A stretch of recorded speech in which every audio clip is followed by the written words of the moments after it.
have it. Yeah, like for rogues it makes sense because it's like you're kind of you've become like 35 years old.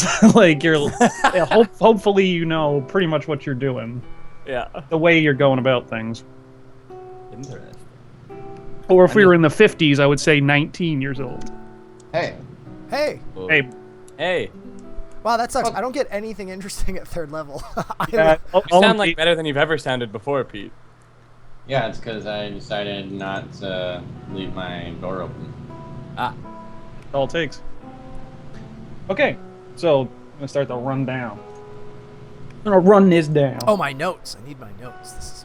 I know. I've got my notes up. So, when we last left the boys from Neverwinter... Neverwinter boys. The Neverwinter boys. Yeah. They had finished clearing out the Red Brand occupation of Phandalin, taking out their what was left of their hideout, and in attempts to look for Glassstaff, who you found out was actually Iarno Albrecht, the man that Sildar Hallwinter was looking for. But he had apparently escaped or was for some reason not there. But you did find out that he and the Red Brands themselves had been in cahoots with the Black Spider. Their particular mission seemed to be to chase you guys out of town or kill you if necessary, because you were meddling with his plans. His plans, it seems, it has something to do with Gundren Rockseeker, his map, and the Wave Echo Cave, a place of mighty power, so it's obvious why nefarious people would want that power. Is this Gundren's map? Gundren had This is our map. Well, Gundren had a map to the Wave Echo Cave. Gotcha. When all of them were originally hired by Gundren to deliver provisions to Phandalin. Right. And they found Gundren's and Sildar's horses, waylaid by goblins, went in, found Sildar, who told him that he had been captured and taken to a place called Cragmaw Castle under the orders of someone or something called the Black Spider. Where did those things happen? I guess, like, for my own benefit, since I wasn't part of the first couple of sessions, where was the party coming from when they were tasked with bringing these provisions to Phandalin? Are you looking at the map right now? Yes. They came south down the high road. From Neverwinter? Yep. Yeah. Okay. And they got ambushed right about there. I can't see it. I can't see your pings. Really? I haven't seen your pings, like, ever, actually. It's like a layer thing. He has to, like, select the right layer so we can see them. Very, very layer specific. Yeah. Okay. Can you see that? That was where they got waylaid? That's where they got waylaid. They found 2 dead horses, one with a map scroll that was empty. Upon entering the Cragmaw Cave, found... The Cragmaw Cave is here? Yes. Okay. And they found Sildar, who had been held captive. Right. Who told them about Gundren, how he had heard that he thinks he was taken to some place called the Cragmaw Castle, and that it was by under the orders of someone named the Black Spider. Upon getting into Phandalin, they talked to Barthen, who told them about how word was that Gundren had this map to the Wave Echo Cave. The Wave Echo Cave and the Phandelver's Mine being a old place of power that was lost long ago. It was about 500 years ago. It was a place that brought Phandalin like great wealth, and there was a thing called the Spell Forge down there, which you could forge magical items with. And that was in Phandalin? That was somewhere in the area. Oh, okay. It was near the Phandalin, or near Wave Echo Cave. Actually, I can give you, because I forgot you weren't here last time. If you go to your journal in Roll20. I didn't even know there was a journal. Whoa! That's so cool! I didn't even know this was here. So if you look at, actually both you haven't seen either of these. The top mysterious note, which should be not named mysterious note. These are just facts. That's the short history of the Phandelver's Pact and the Wave Echo Cave, which was in the area. And the second note was the note that the boys found in Glassstaff's quarters. And that was in Phandalin? Like in the cave we were exploring? Yeah, that was under Trisander Manor. Okay. They got into his room. He had already escaped or was missing. they found this note on amongst his possessions, Okay. which called him out as none other than Jarno Albrecht, who was the man that Sildar was looking for. And so you went and talked to Sildar. Alias Glassstaff. So hang on, one thing at With a an time. alias of Glassstaff. Yes. Sildar is the guy that they found in the cave. Yes, he was Gundren's bodyguard. Who is Gundren? Do Gundren- we don't know? No, he set us on the series of events. Gundren is a dwarf businessman who has come into possession of a map to the Wave Echo Cave. He sent all of them individually, without them knowing each other, to Phandalin to deliver a cart full of supplies. Okay, so he was in Neverwinter. Yes. Okay. And Same then with- we met Sildar? Yep. We met Sildar In the cave. Cragmont Cave. In the cave. And he told us about... He was like, "Where's the map? Do you have the map?" And we were like, "No, we don't know where Gundren is." And he was like, "Oh, fuck!" And Yeah. he's like, "I think they got the map and Gundren." And we're like, Okay. I gotta get paid." Yeah, And, because like the boys, all they knew was that they're delivering goods, and then once they kind of got rounded into this, they found out that Gundren was actually had something very valuable in his possession that apparently the Black Spider wants. Okay, so now at this point, we have now found the map? No. No. Okay, so we just know that it's out there. No. we know that Glassstaff is Yarno, and that he's in cahoots with the Black Spider, and that was someone Sildar was supposed to meet. And now we have some information that we can. What's a doorbell? I'm not gonna get it. It's never anyone for us. We have some information we can move on, but we're actually doing like a fucking Witcher Hunter quest right now. Well, you have a couple leads that you can take up. Yeah, I think we decided right before we ended that we were gonna go that way. Yep. Yeah. So Well, hang on. I still have one question. Who is Iarno? Jarno Albrecht was a member of the Lord's Alliance, who also Sildar is a part of. Okay. Sildar was supposed to meet him in Phandalin. Sildar was supposed to meet him. Okay. Yep. Got Sildar it. was supposed to meet Jarno Albrecht in Phandalin. Couldn't find him. Told you about it like a while ago. You had heard about this leader of the Red Brands named Glassstaff. Got it.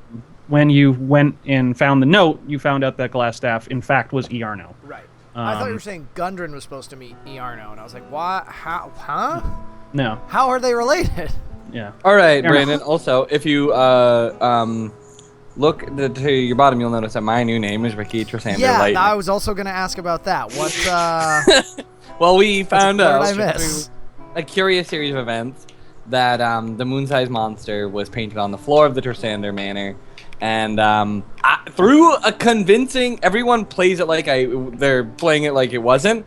But I rolled really high. Booj even said it. He said it very convincingly that I am somehow, in fact, blood related to the Trisander.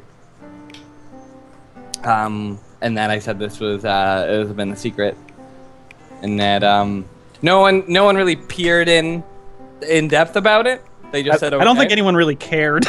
Yeah, well, it doesn't matter, but I've been kind of flaunting it. We found actually a noble ring. You found a couple of them.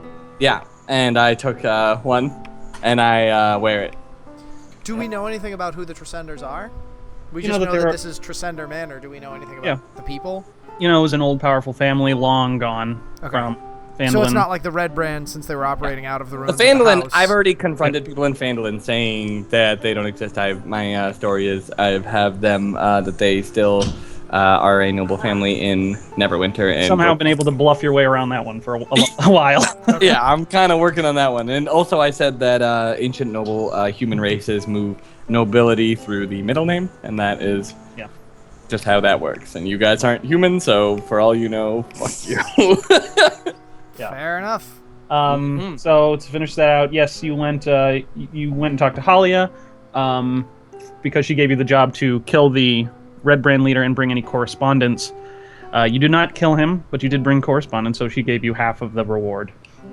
And yes, you went and talked to Sildar, and he was very upset by finding out that Iarno was in fact a traitor, a turncoat, and he thinks that the only way to keep stability in the region is to find the map, make sure that nobody nefarious gets the power of the Wave Echo Cave. So he is insisting that you go find Cragmaw Castle, because he believes that's where Gundren is held.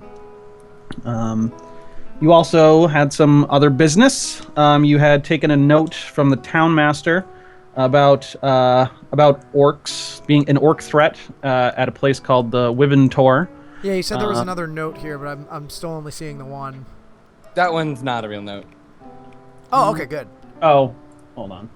Yeah, I know why I didn't put it. That was more of a must-kill thing for money.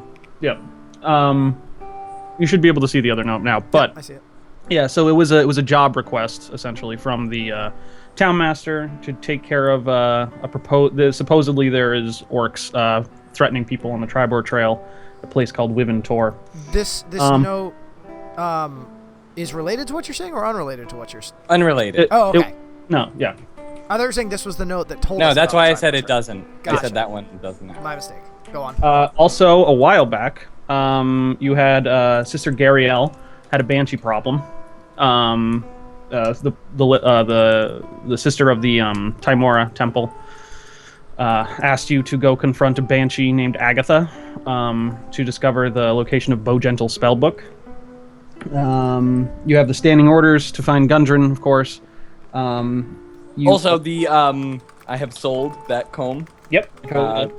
a long time ago to who? That was to Barthen. Yeah, to Barthen's provisions. Yes. One lead to finding the Cragmaw Castle is to hopefully find Droop. Droop was the weird guy. We're thinking that we can interrogate him because you have been here for one, but maybe thought it not necessary. That people have told us to interrogate them for the area to Cragmaw Castle. Yep. Even though he is a simpleton, Yeah. we seem to have got in our head that we should go fuck him up. Yeah, and from talking to Sildar, he did say that there is a large potato farm to the south of Phandalin. Which So we thought we'd check there. 3 days journey. So 3 days journey to there. Do we have any lead on where Droop went? yeah, the potato area. He says he okay. likes potatoes. Oh, That's all he right, told you. Right. That's about it. So if no one knows where Cragmaw Castle is, but we are. Orcs do. No, we're going to the the maybe orcs in that area, the Witcher Hunter quest. Right. Just for like extra money. Okay, so that's not related to anything else. Cragmaw Castle is No, just like, hey, that you was go just kill like some orcs fucking and make pulled some it money. off a notice board and we're Gotcha. just going. Okay. Sildar told you that he thinks that probably the best way to find Cragmaw Castle is interrogate a member of the Cragmaw tribe. That makes sense. I didn't understand if that tied into everything else. So cool. I think I am entirely up to speed and I know everything I need. Couple more things. Oh, great. I love also- things. you Things also are my talked- favorite. You talked to Darren Edermoth at his apple orchard a while back too, who said that he might have work for you. Yes. And Myrna Dendar did say that she had a necklace of value in her homeland of Thundertree, her hometown of Thundertree. Yes. For Iswal, he has spent most of the last day praying and not Pose. saying much. He's been very quiet. Not in a contemplative. T-pose, really, but like sort of in a, if you were to picture a generic NPC from like any of the Elder Scrolls games, like praying in a temple, and then you go up and talk to them, and they like stand and say, "What? I have nothing to say to you," and then they like turn and go back They to their turn and talk to you. praying animation. And then they get like halfway through the conversation they were having with another NPC. Like, oh, okay. So yeah, you've just been very contemplative, very quiet, as you had some weird shit happen to you. Have my prayers been answered in any way? Well, that's actually where we'll start. Cool. So all of you have been at the the inn. Let me just change the music up real fast. Boom. Yeah. Oh wait, I'm gonna go get some fruit salad. Well, Okay. Some fruit. Hey guys, can you hear me? Yeah. Nice. I think I'm gonna get stink tattooed on my chest. In real life. Yeah. Sweet. I love that idea because it'll help. Full immersion, baby. Guys. Yo. I'm Whoa, getting- good song. I'm getting surgery tomorrow. Really? On what? My face. I have to take off my shirt. I'm so fucking sweaty. Hold on. Oh, on your teeth. Yeah, I'm getting that big money bridge. Nice. Yep. So that'll probably hurt. Yeah, probably. I'm gonna shave my teeth. Okay. Now we're good. Okay, everyone. Okay, let's- so That was weird. you spend the day at the Stonehill Inn. Spend the night there. Back Everyone. in Phandalin, right? Yes. You never actually left Phandalin. Meanwhile, And Isawal's been praying a lot, as he had been touched by something he did not understand, some kind of deity that did not feel right or familiar. And as he's praying through the morning, he feels nothing for hours now. He's just been on the floor, quite depressed and confused. The day goes by, he prays and tries to pray harder in his small intellect brain, thinking that if he just pushes harder, he'll actually get better results. You're not wrong. I do only have 9 intelligence. I know. The hours go by, and he starts to feel dejected when all of a sudden he feels a slight tremor in one of his horns, and then in the other. There's a slight vibration, and it's pulsing slowly, doosh, doosh, doosh, and it feels like it's building up intensity and starting to actually hurt your head. And as you have the window open in your room, and you see the skies darken just a little bit, and then you start to hear faintly raindrops on the inn roof, and you feel this warm embrace that you've a good felt sign. for a long time. Kind of moves through your entire body, and all of a sudden you hear one giant thunderclap, and just as soon as the storm had arrived, the rain stops, the clouds move out, the sun comes back out, and that feeling drenches from you, and you feel as you did beforehand. All right. What would you all like to do? Do I take that as a, you said I feel like I did before. Does that mean that I don't interpret that as a sign that Talos is still out there somewhere? You feel like you did earlier in the day. So still like depressed and Confused. bummed out? You felt something for a little bit, but that's up Okay. for you to interpret what Gotcha. that was. Good morning, everybody. oh. I'll We're amble fucking- in a little later. Yeah, I'm in bed and one two. Oh, I figured we were I figured we were downstairs. No, let's go downstairs.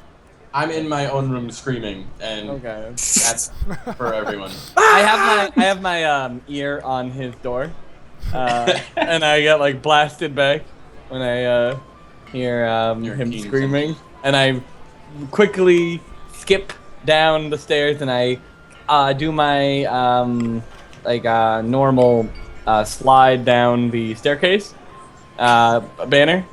Mm-hmm. And I'm singing my good graces to the morning crew, which I've become so accustomed to and friendly with. Yes. First, Elga sees you and she blushes a little bit and says, "Oh, good morning, Riki." Yeah, and I'm like, Elga, my wife. Oh, not yet, hon. And I do a cool slide, and I'm already in front of the fucking, what is it? The Continental bar. breakfast. The bar, yeah. I'm at the Continental Breakfast, and I'm scooping some. Making some I'm already- waffles, Yeah. getting some of So, those. as you- I'm waiting for sausages. waffles. I'm in the line. Quick question. I assume we've rested because it's morning, so I get all my spell slots back? Yeah, everyone's fully freshened up. Yes, as the last few times you've been here, you notice that there's a moderate continental breakfast of eggs, oatmeal, coffee, and seasonal apples that is put out every morning for the guests. Toblin sees you again. He says, "Good morning again, gentlemen." Toblin's wife also nods. You've been here for quite a few days, and they're starting to have that. You're not starting to wear out your welcome, but they're starting to be pretty familiar with you. Yeah, it's more like we're becoming regulars. Yes, No pretty. longer It's no longer like, surprised. oh, a new traveler. It's Right. Like, He's yeah, also- these guys. Last time he also asked you to start paying to stay. As, And it costs a gold a night, Mhm. by the way. Why weren't we paying originally? because you had taken out the red brands at the tavern. Yeah. Yeah, and then we took them all out in the Tresender Manor. Yeah, but you've been here for like a week. And he's like, it's about okay. time. Losing money here, gents. I bust open the door, kind of like a combination. I mean, I'm like 3 feet tall, but like it's like fucking Jim Carrey. Yeah, you can see me running. Pet detective. Yeah. Yeah. And There's still like a couple gems like spinning in midair where your door was, and Gems? Yeah, I mean coins. Oh. So like they're spinning in midair as there's like speed lines zooming away from your room. Those are physical objects I create. That's Through my weird. robbery. Yeah. I don't know this magic. Yeah. And I fucking waddle down the stairs, and I'm also in line for a waffle. No, I cut the line. Yeah, I let you get in front of me.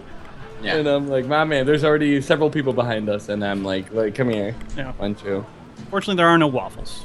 Okay, well, we don't know that yet. I do. You're in the hope of waffles. Yeah, we're in a line. We're starting a line. I'm gonna come down eventually. I don't know exactly how long it would take and like when this whole process started, but my concept is to come down in full armor, which Great.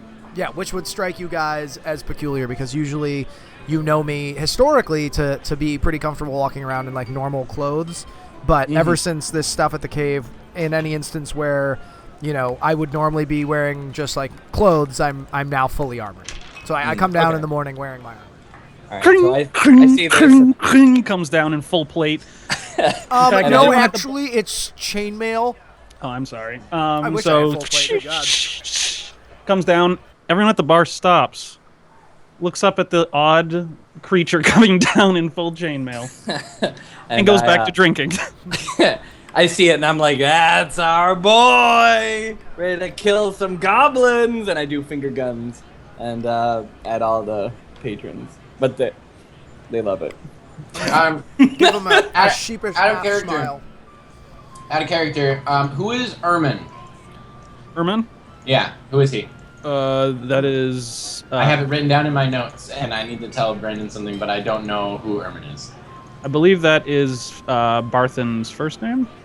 No, sorry. Ermin is was the author of that journal you found in the Okay. last staff's. He's a dwarf. Okay. Talked about Lightbringer, which was a mace that was created by the Spellforge. Yes, and that's exactly what I'm going to tell. Well, okay. Iswal, how are you feeling this morning? Wait, let's stay out of character for a second. Is this something I don't know, or is this something Iswal doesn't know? You No would one have ever known. gave you the book. Yeah. No. So they found a journal in Albrecht's stuff, his quarters, and it was by a dwarf named Ermin who wrote about the Wave Echo Cave, the Spellforge, and a journal, and a mace called Lightbringer that was commissioned by the priests of Lathander. Commissioned. It also said that it had magical healing properties or something like that. Commissioned by the priests of who? Lathander. Can you spell that for me? L-A, I think it's exactly how it sounds. Okay. L-A-T-H Ander. Okay. And I assume that this was when we were exploring the manor, so I was there and I heard about that. Iswal. Well, no one said it to you. For the most part, I don't know either. Yeah, but you I were- believe someone said it out loud because Maybe. I think Taurus had he read it because it was written in Dwarvish. Yes, he did actually. Okay. Gotcha. So we do. I don't remember because I don't fucking care. But so I yell to you, Iswal, and I'm like, Iswal, save a seat. And I say, near the fucking window. Beautiful rain out today. And I give you a little fleeting smile, and I say, heard some thunder this morning, huh? Is it still raining? No, it was like a flash storm. Okay, that's what I thought. Yeah, I heard the thunder too. Don't know what to think of it. And I'm just like, oh, whatever. Okay. Bastard. Oh, cool. So I realize that there are no waffles. It's strange because I'm used to such great care, and Neverwinter always has waffles in there, even their most meager continental breakfasts. So I grab a hunk of lamb. Okay, there's some cured lamb. Yeah, and I kind of slide a big piece of that, and I'm just working with that for this morning. Okay. And the lamb is tough and salty. I say, ah, lamb is tough and salty. To which Toblin says, "It's meant for traveling." I'm like, yeah, well, I'm refined folk, and I give him a nod, and I say, I know this is you're doing your best. And he's like, "Yeah, sure we are." Goes back to cleaning the glasses. All right. I'm all lammed up. How about you guys? We're lambing. Fucking Taurus as I well. hope you Riki? like lambing too. Taurus is already drinking at the bar. I mean, If he wasn't a dwarf, you'd think he'd have a problem. Ambrose is playing lightly in the back. Also, Antipo's. just with our boys, I kind of do like a lean in, and I've got like a fucking piece of lamb like in my fist, like it's pushing out of my knuckles, and I'm like, so guys, about this, what is it? The contract, and I open my lamb-filled meat hand, and inside it's a crumpled piece of paper with the lamb like stain all over it, and I'm like, what are you gonna say about this?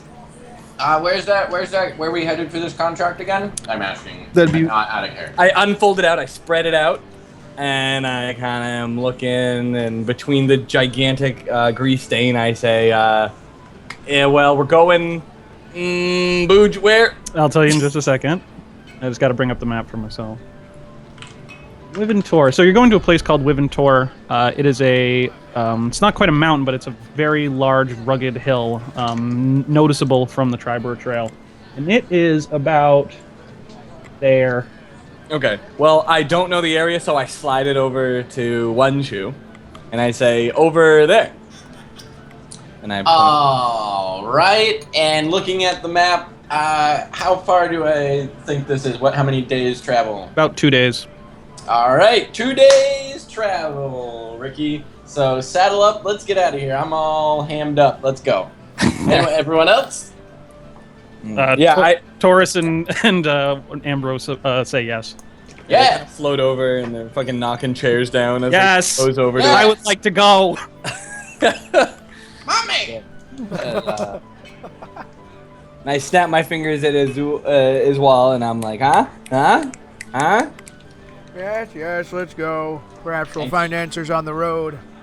We're gonna keep an eye out for goblins, boys. Don't forget. I think, and we're gonna, figure out and see if we learn a little bit more about this castle that we're going to. Out of character, is there a reason you whispered castle that I would know about? He's afraid. No. What was that? I couldn't even hear you there. And I lean over to Iswal and I say, he called you an asshole. And then I get up and I'm like, but I will not spend one more night without a good tent or a proper meal in the morning. I'm going to Bartham's. And I'll come with you. that's our boy. I say, good. I need someone to carry everything. And, Fucking Is how I Sounds respond. good. I can't lift him, so I'm waiting, looking impatiently, staring at him for him to get up, because he's very heavy in armor right now. I'll get up slowly, sort of like lift my leg up over the. I imagine I'm sitting on like a picnic bench. Just like pick my leg up and thump it down, and lift up my other one and thump that down, and then get up. Okay, let's go. I'm already fucking at the door. I'm like, okay, let's go. Okay, so I'm fucking headed to Bartham's. Munchy, what's up? What are you feeling? I think maybe, I think this tent idea is a great idea, because last time we went into a cave, we tend to be kind of rowdy. So I was a little curious to see, maybe we could have found this Glassstaff guy if we had have been a little bit more quiet. So having a full camp and having being enclosed and having a good setup instead of just collapsing on the floor, which is what I normally want to do, is a great idea. I'm nodding in agreement, and I'm like, let's go buy. But you should also get like your own tent. Yeah, no, tents for everybody. Let's fucking go. I look excited. I'm like, yeah, Iswal, you're gonna carry tents for everybody. Well, I'm not very strong, but okay. And then I'll carry the tents. As I'm like headed out, I'm like, ooh. Who had the necklace? Wait, no. What did Harbin say? Harbin Westerner wanted to give us. I pinch my eyelid shut and I shake violently again, as I do when I think really hard. You wanted to just take care of the orcs. Harbin did. Yeah, the town master. No, I'm sorry. The field we walked through. Oh, Darren Ettermath. Darren. He just said that he might have some. He has other work for us. There's a side quest. It sounds like. Yeah. And I'm Do you like, want to head there and talk to him before we leave? well, I pinch my eyeballs shut and I go, Darren. The apple guy. You want to go and talk to the apple guy? I do a flip. And I say, yeah! That's how he confirms things. He backflips for yes, he front flips for no. Yeah. Yeah, okay. No, I actually just do a handstand. Oh, just a handstand. No big deal. And I come out and I do like a beautiful landing. Okay. And then I look at you, Wenchu. All right. Well, let's get this taken care of. Okay. Great. So I'm headed to Barthen's Provisions. You're at Alright. Barthen's? Yeah. Okay. You walk up to Barthen's. There's that familiar faint smell of sawdust. It seems pretty busy. There's a couple of teenagers kind of rushing packages in and out.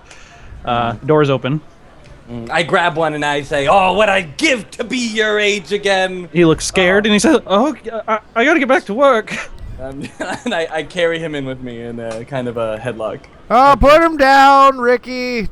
And I'll say to the kid after he puts him down, like, now don't mind him. You go on and you get back to work. You're doing a great job. I'm sure your parents are very proud. Says my parents died when I was I'm a sure very young your parents kid. are very posthumously proud. Maybe. And he smells of shit and he walks away. Well, take a bath. Okay, so you Iswal and his bubbly, his award-winning bubbly personality. you enter the door with ding ding ding, a little bell, and Barthen comes out from behind and says, "Oh, if it isn't my favorite freak shows, what can I do for you?" Yeah, they are freak shows, aren't they? And I laugh heartily and gesture to the others like, hey, you guys are just funny try not looking. to throw up potatoes all over my counter again. Hey, okay. I'm like, I don't have any memory of this. What do you have for tents? What do you have for camping provisions? Says, Barthen. I got 3 2-man tents. I say that won't do. I need a 1-man tent. No, I need 4 1-man tents. And a shovel for our little friend Wenchu to make a hole. Cause we got shovels. We'll take the 3 2-man tents, thank you very much. How much for that? 3 gold piece total. Perfect. Take it. I say, Iswal, pay the man. No, slap Iswal on the shoulder. I only have 6 gold pieces, but okay. I push my hand away and I give him the 3 gold. 3 gold total. Like, That'll be it. 3 gold. Perfect. There you are. I buy some rations. I buy 6 days rations. Okay. I take a comically large tent and I put it in my backpack. These are all rolled up into very tight bundles. That's what I figured. Yeah. I put my comically tightly rolled bundle onto our friend Taurus. Sorry, I couldn't see the names. You can really only carry 1 apiece. Mm-hmm. They're kind of like a bedroll. Yeah, like size. you put it like on top of your sits on top of your backpack kind of thing. Right. And then it will be folded out and prepared. Takes a bit of doing to make the whole thing. I kind of judge the weight and I hand it to Taurus. So. Hey, or straps it to his back. Okay. Secures it. So I buy 6 days worth of rations. How much does that kind of come to? Says, well, I'll give it to you for the 3 gold. Be chump change anyways. Yeah, and I say, why? Thank you. And he's like, I was gonna overcharge you on the tents, but whatever. I laugh with him and I say, of course you would. You never do something like that to us, Barthen. Never. And I also like flash my Trisander ring as I kind of like tap my fingers on the. I'm like, you never do that to such a noble family, but that's fine. He kind of looks confused and says, "Yeah, sure." I say, Master Barthen. Errands, I say, and I start walking. Okay, you open. Ding. Yeah. Walk back out. I do as it's open, I jump out without holding the door open. I slide out like a friggin' animal. Okay. Barthen rolls his eyes and turns back around. So I'm sitting there, I'm fucking like checking out the rations, and I'm like, fucking cured meats. Yeah, mostly hard back and cured meats. I'm like, this is awful. And I look in, I kind of just like do a glance in the store. Is there anything like more perishable there that I would? Yeah. Yeah. There. I mean, there's the apples that are seasonal. What about like really like curd? Like curd? Yeah, curd. Like you see some like he has like oatmeal, packages of oatmeal. It's a mostly dry goods situation. But he does have some seasonal produce. Okay, yeah. If there's like a cheese, I grab that. Okay, if you want to go back in, and the cheese is going to cost you extra. Yeah, I know. I slide in with my like weird little fingers, kind of slide the door open, and I slip in, and I'm like, without leaving the door open too much, and I'm like, okay, now that we got the riffraff out of here, I'm like, how about the good stuff? He was heading backwards, and you see him like sigh just by his shoulders, slumping. He says, "Yes, sir. What else can I help you with?" And I'm like, oh, well, I'll take your finest 3 pounds of your finest cheese. Okay, he brings out a couple really hard aged wheels of cheese and starts hacking into them. Yeah, I give him a knock, and I'm like, whatever. And I grab some apples, and I guess whatever is the most, I would say, considerably, like, unviably transportable produce I bring. There are some potatoes. He's got like a barrel of potatoes. There's some turnips and carrots. Well. Roots, huh? Yeah, it's a pretty hearty. It's all very viable here in the. Yeah. Okay. All right, so I grab some turnips because I guess that's the most fun. So let's say that you get 3 days worth of perishable goods. Yeah. Okay. He says, well, that cheese they'll run you gold altogether. And I go, check your shoe. Barthen. He looks at his shoe. Like a wink. I've placed a gold in his. Make a sleight of hand check. All right. Now we're playing. Let me get to this. What's my sleight of hand? Is it really high or really low? Oh, it's really high. Good. Okay. He looks down, and in fact, there is a coin there he didn't notice. He says, "Very cute. Now get out." I blush and I go, oh, and I run.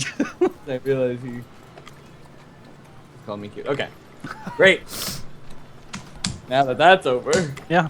So now you have a bunch of goods and some cheeses, and you come out with a bunch of cheese and turnips and potatoes, and you're like, "Look what I got, guys!" No, I'm just like, Jesus Christ. All right. On we go, Herons, my man. Where you want to go? Darren. Oh, to the apple farm. Darren, yeah.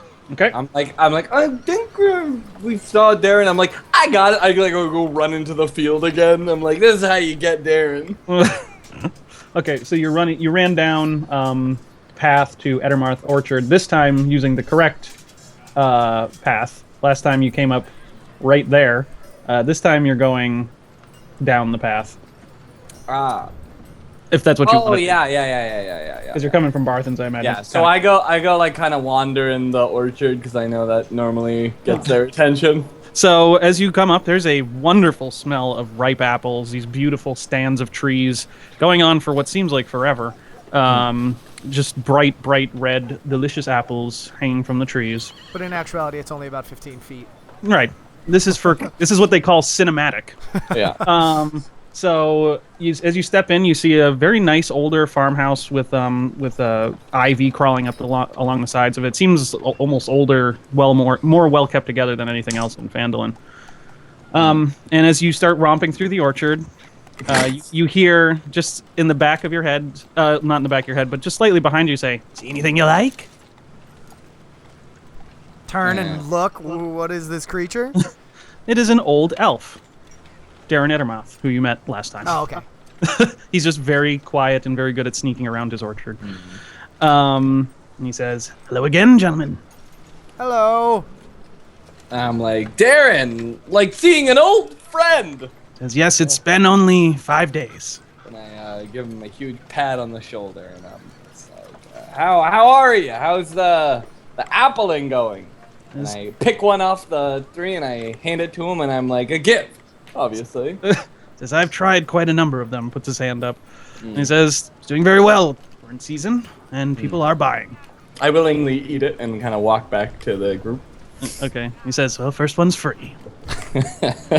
And you can see that he still has his hand on his crossbow that he shot last time. With a mouthful of apple, I'm like, so you needed something? Say again? I'm like, yes, you needed some help with something? And I'm taking another bite. And I'm like, You got some work for us, I say. Ah, yes.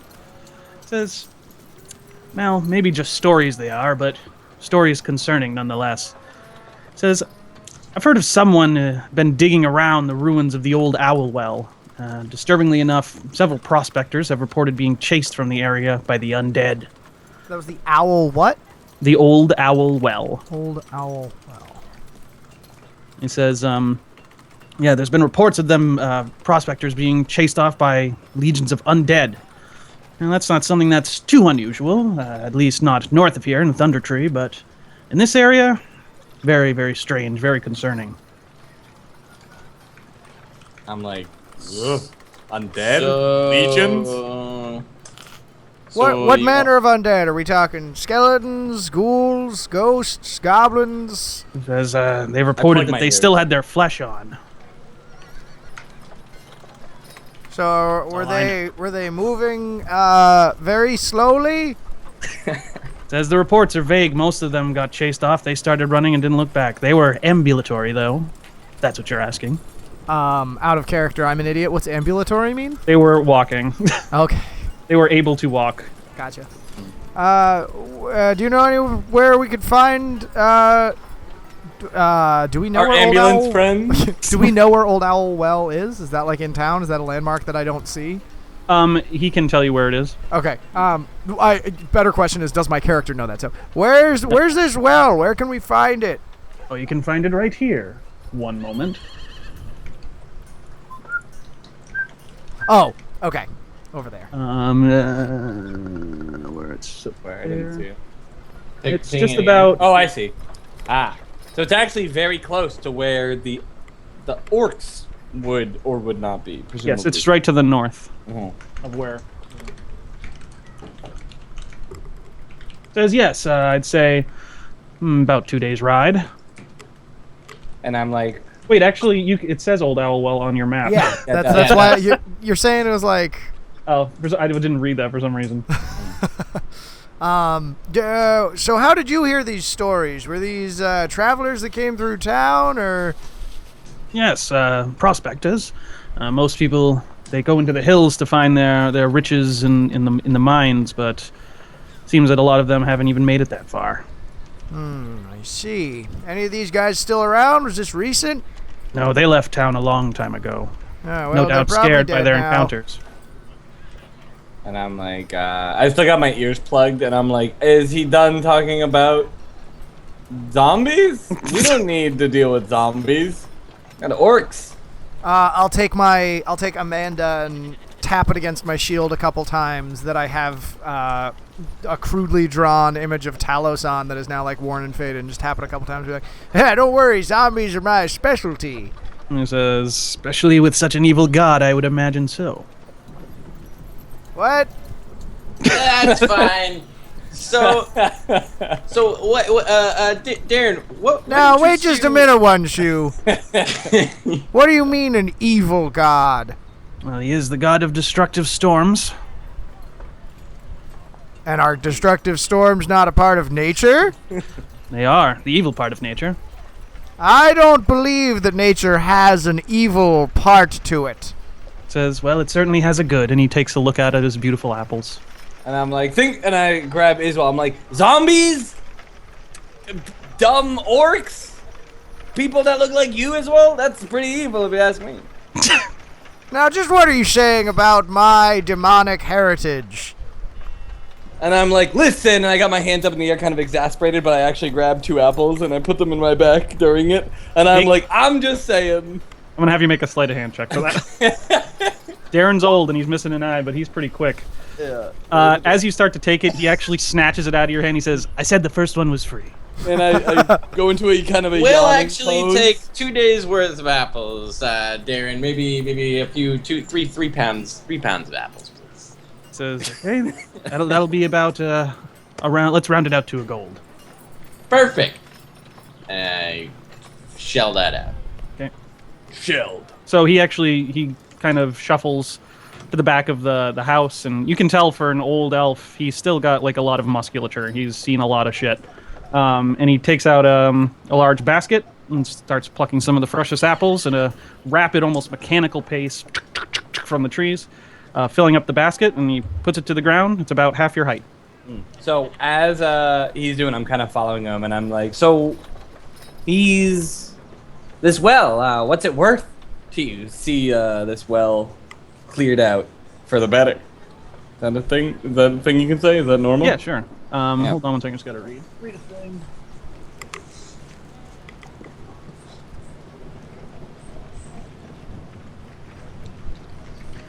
He says, "Well, Hold up. I'm gonna cut him off as he finishes talking. I just wanted you to like have the answer that you need. I'm gonna cut off Ricky at the end. Like, what's it worth?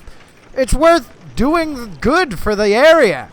If there's undead prowling about, we are obligated to do something about it. Darren looks at Iswal and actually nods very gracefully. He says, now there is a man with conviction, no matter who his god is. Yes, this would bring great calm to the area. We can't have undead around here. This town, these people, they mean something." And I kind of like shrug, and I'm like, if the dead are shuffling around, I've heard. No, I'm like, maybe it's only a saying in people, but it's let dead be. And if these dead are shuffling around, doing their own thing, let them shuffle around. He says, but the dead won't let us be.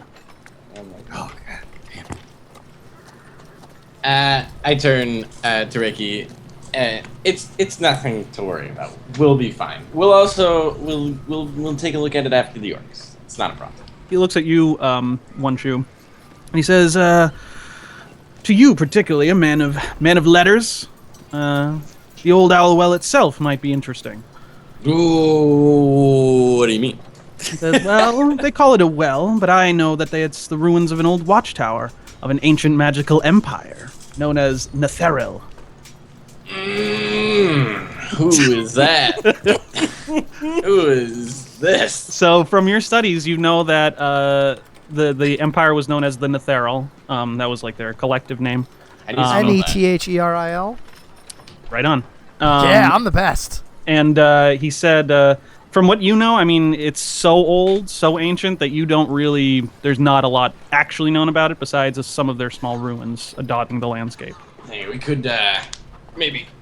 I crack my knuckles. Maybe make a breakthrough if we kind of take a look briefly. And Darren folds his arms and says, yes, I'm a fan of mysteries myself. Mm-hmm. Man after my own heart.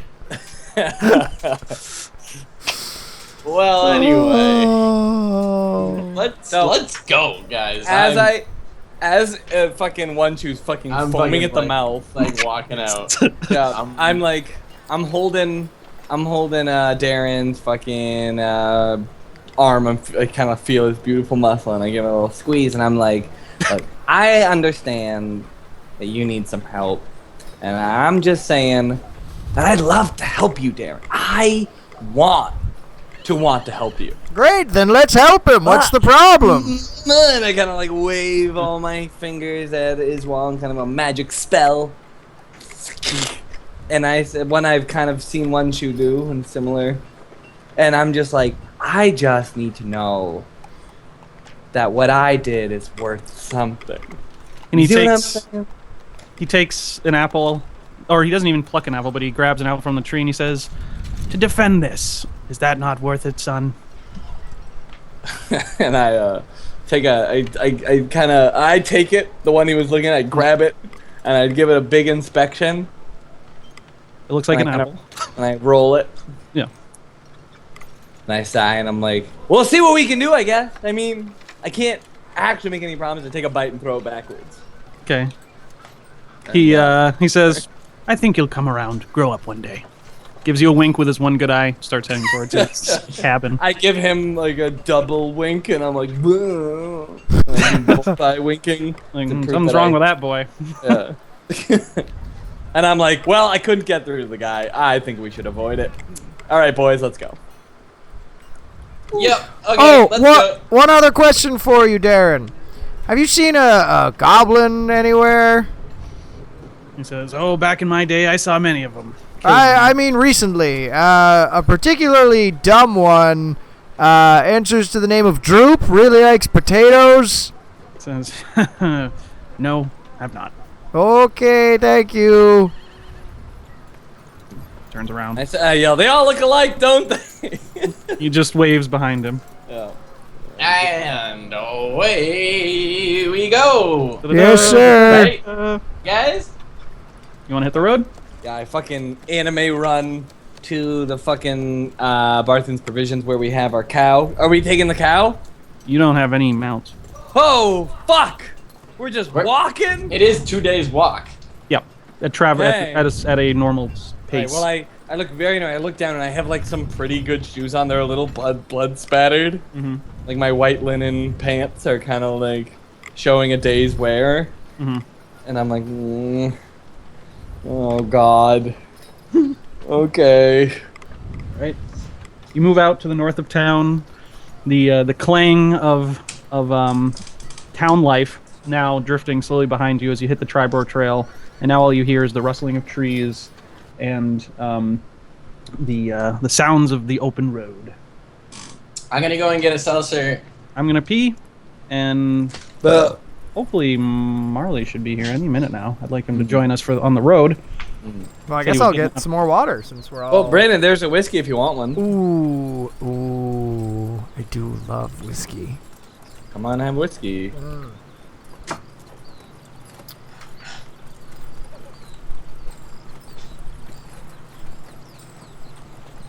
Pete, have some fruit salad. The fruit salad is strange because it was cut with a knife that was cut a bunch of onions. So all the fruit tastes like onion. Now I just realized no one is here. Hello, Booch. How are you?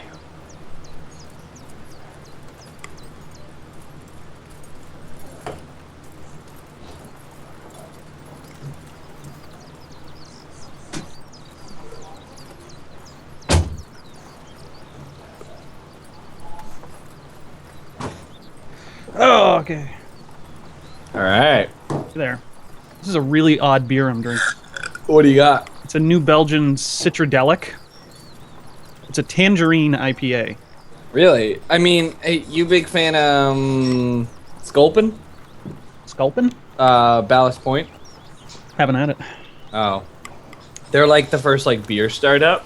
Oh, yeah. Well, then they're not the first beer startup, but they're the first one to be bought like a startup. They were sold for $1 billion. Holy shit. I know. A tech company bought them. Are they in Brooklyn? No. Oh. No, I think it's like... I don't want to sound dumb and just say something random, but I'm going to. I Okay. think it is in Portland. Oh, yeah. But like they're like the first like super buy.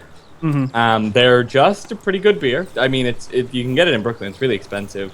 But they make a beer called a Sculpin, and they just have Sculpin with pineapple, Sculpin with grapefruit, and it's fucking amazing. It's like a really, really great beer.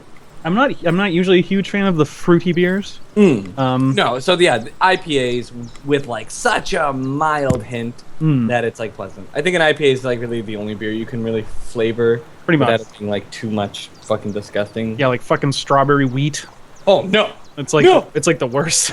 like I just listened to a podcast about like craft beers and like how they're like fucking being bought out by big companies. Oh hey, where'd you get that fucking cup? I've been looking for that cup for millennia. Oh, what's going on? My God, millennia, I swear. These fucking millennials. Yeah, well, it's about like all these big companies like Anheuser-Busch buying these craft companies and like chemically altering the flavors to be the similar but cheaper. And yeah, the main one is the Blue Moon and Yeah, Blue Moon was a big one. yeah, Blue Moon and what's the one with like the orange head?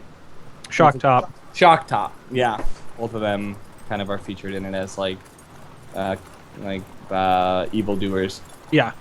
But they're also Yeah. saying the same thing about Ballast Point being the same way. I mean, they're bought by Mr. Money, Manja. Mr. Moneybeer. Mm-hmm. Yeah, I mean that was a big deal with Sam Adams for a long time because people are like, oh, it's it's Yeah, like they're it's just like a bunch craft and stuff. It's like no, they're not. They're just Bunch of companies bought by another company.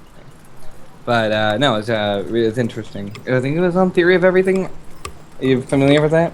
yeah, maybe you've seen some episodes. Yeah. There's Whatever. so much fucking. Oh, it's a podcast. Content, baby. There's so much content. Way too much fucking content. Oh my God. I probably hear about more podcasts I should listen to than I have ever heard songs in my life. Well, I do them all. Did you know that? I know we've talked about this. You have like 12 hours of podcasting each day. Yeah, not only that, now that I have a back to a 50-minute commute, I'm going to not only have that, but I'm gonna start doing audiobooks again. Oh God. Yeah. Oh God. I know. Well, they're such like a creature because you gotta like have that time. You gotta have that like block of time that you're able to spend. Not only that, but then like not think of other things, and like Right. that's the problem. Yeah. I do like Like- audiobooks. I don't know. I every time I've had them, they haven't been successful, but I've only done it twice with any kind of real. Mm-hmm. Whoa. Whoa! It's got a whoop-a-doop. All right, boys. Right. Oh yeah. Peter Brown here. Yep. Okay. Manja, So- manja. As you head out, you're heading northeast to Wyvern Tor. Would you like to? Okay. hang on. What? Wyvern Tor? Yeah. Is that just like a place that isn't marked on this map? It's right here. Okay. It's more like down here. Okay, whatever. It's in the hills. It's a large hill, craggy and treacherous, but you can actually see it from the road. Probably on day 2. How did we hear about this place? This was a note from the town master to take care of orcs who had been in the area. And he told us they were near this place. Wyvern Tor, yes. Gotcha. First thing I would like to know is your marching order. Probably me in front. Yeah, I'm guessing Yeah. Taurus in the back. Yeah. I'm kind of leaning on Taurus. I'm like, Here, my let's- butt's on him. let's Like I'm like, Let's go. Boom. Oh shit. On layer. No, it should be the right layer. Layer. Why is that the token layer? God no. There we go. oh hey, I haven't seen me in a while. Where am I? Hold on a second. Whoa! Riki. You can like have your character sheet in Roll20. Yep. Whoa, that's so cool. That is really cool. All right, so I am. So kind of just show me how you'd like to. work. It's grid based right now. Is it really locking for you guys? Is it locking for you? I can change it. Yeah. It's just freaking me out because I'm used to just like micro moving. Yeah. Boom. Now you should be able to move wherever Yeah, you there want. we go. Yeah. Cool. All right. So I'm behind Taurus like this. If that's the front. Okay. No. Taurus. Oh, okay. How do you guys want to do it? You can do in a single line. You can go side by side. Yeah. Well, let's say north is front, south is back. Okay. Just to I'm, make it I'm quick. walking behind fucking as well. All right. Okay. And I assume. So move your team. Oh, I'll move your guy there. Well, no, I'm like really close to fucking Taurus, so that's why I was pushing up on him. Okay. Do you I'm want kind to of like using him to lean as I walk. Okay, so you want to walk side by side with him in the back? Yeah. Okay. And Ambrose will walk side by side with One Shoe. Mm-hmm. So we got a little And, little arrowhead with Iswal then.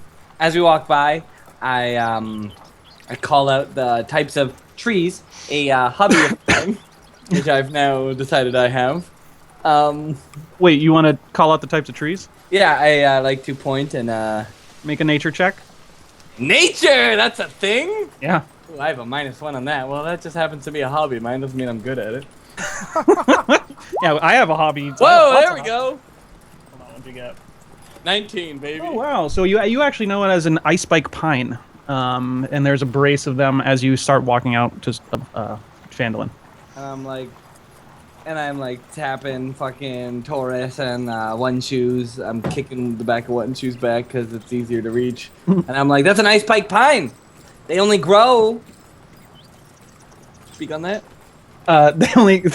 They grow around the area, but mostly heavily in the mountainous regions south of Neverwinter. Man, you don't get to see these around Neverwinter. Man, you don't see a lot of this anymore. And I do a deep breath, and I'm like, what a beautiful plant. And I do that in game. And I'm like, man. And I pick a pine off it. You want like a cone? You want a pine cone? Cone, and I'm showing it to fucking Taurus, and I'm like, you can tell it germinates this time of the year. He looks down at it kind of blankly and says, "Very interesting." And I'm like, it is, and I throw it up and catch it, and I drop it in my bag. Yeah. So I have a cone. Yeah. Didn't take you for a nature type there, Riki. And I tell, well, I say, well, you know, a man of my trade, you know, they get around, they know the world. I laugh and then say, yeah, don't you usually get around cities and other people's pockets? And I say, it's true. And I snap and give him a finger gun. But I immediately begin looking to other trees to some more. To impress everyone. Make another nature check. Oh You yeah. you only recall the ice spike pine, and mostly that's because you had that's what people put in their house for the winter holiday of whatever the fuck in the in Neverwinter. Merrymas. Yeah, Merrymas. That's the only reason you know. That's like it's a very human tradition. Sorry, very human tradition. So do we all also know about the ice spire pine? You can make a nature check to see. I mean, you know what Riki just told you. Well, what I mean is, like, if it's a tree that... It's a human tradition. It's not Christmas. It's marriage. Well, yeah, I don't know, Dick. I don't even know my own ass from the ground. So Iswal looks around and he says, "I've never seen these large green monsters before." Fighting one. What's a nature? What are birds? Yeah, so you don't know. So yeah, Riki, you know that one tree. You see some other types of flora and some fauna, but you're at loss to know what they are. I'm in my travels, they have not come up. As I see it. Okay, so on the first day, if you want to travel a full day and still get a full night's rest, you can travel for up to 10 hours.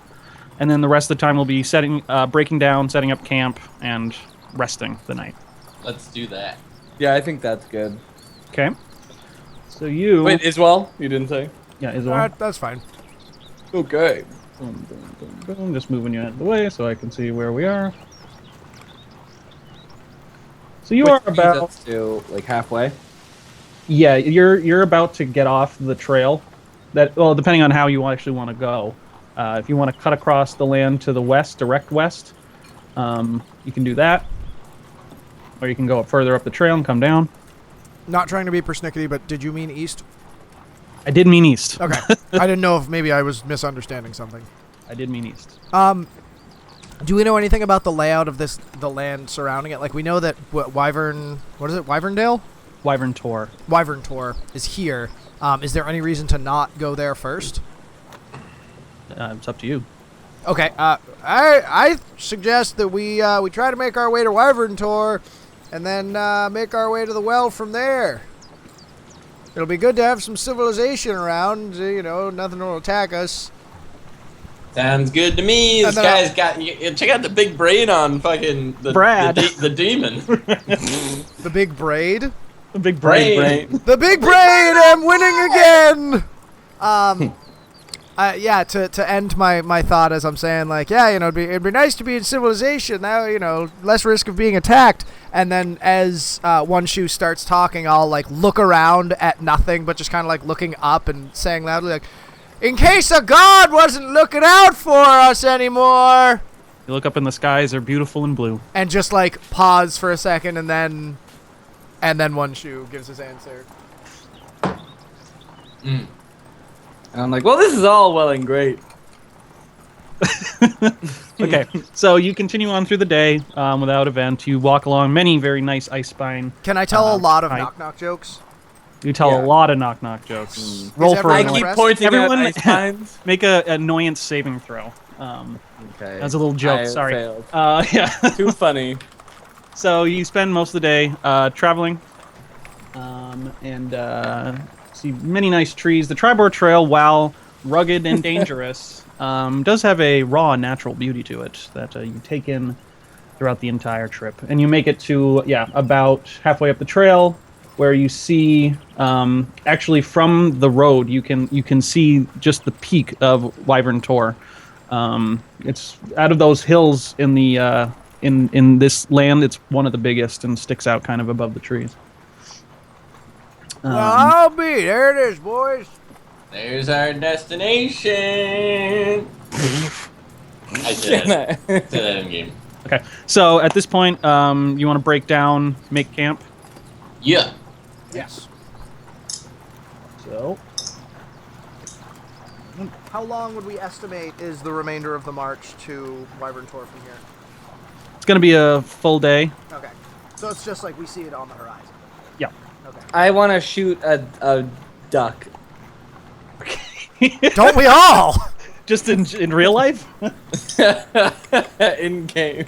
Okay. I want to go hunting for a duck. Look. Roll survival. Okay. Oh, this is actually New rolls you haven't had to fucking deal with yet. No duck. I died. So you so you go march. So as you break down all of your gear, start setting up the tents. Sorry.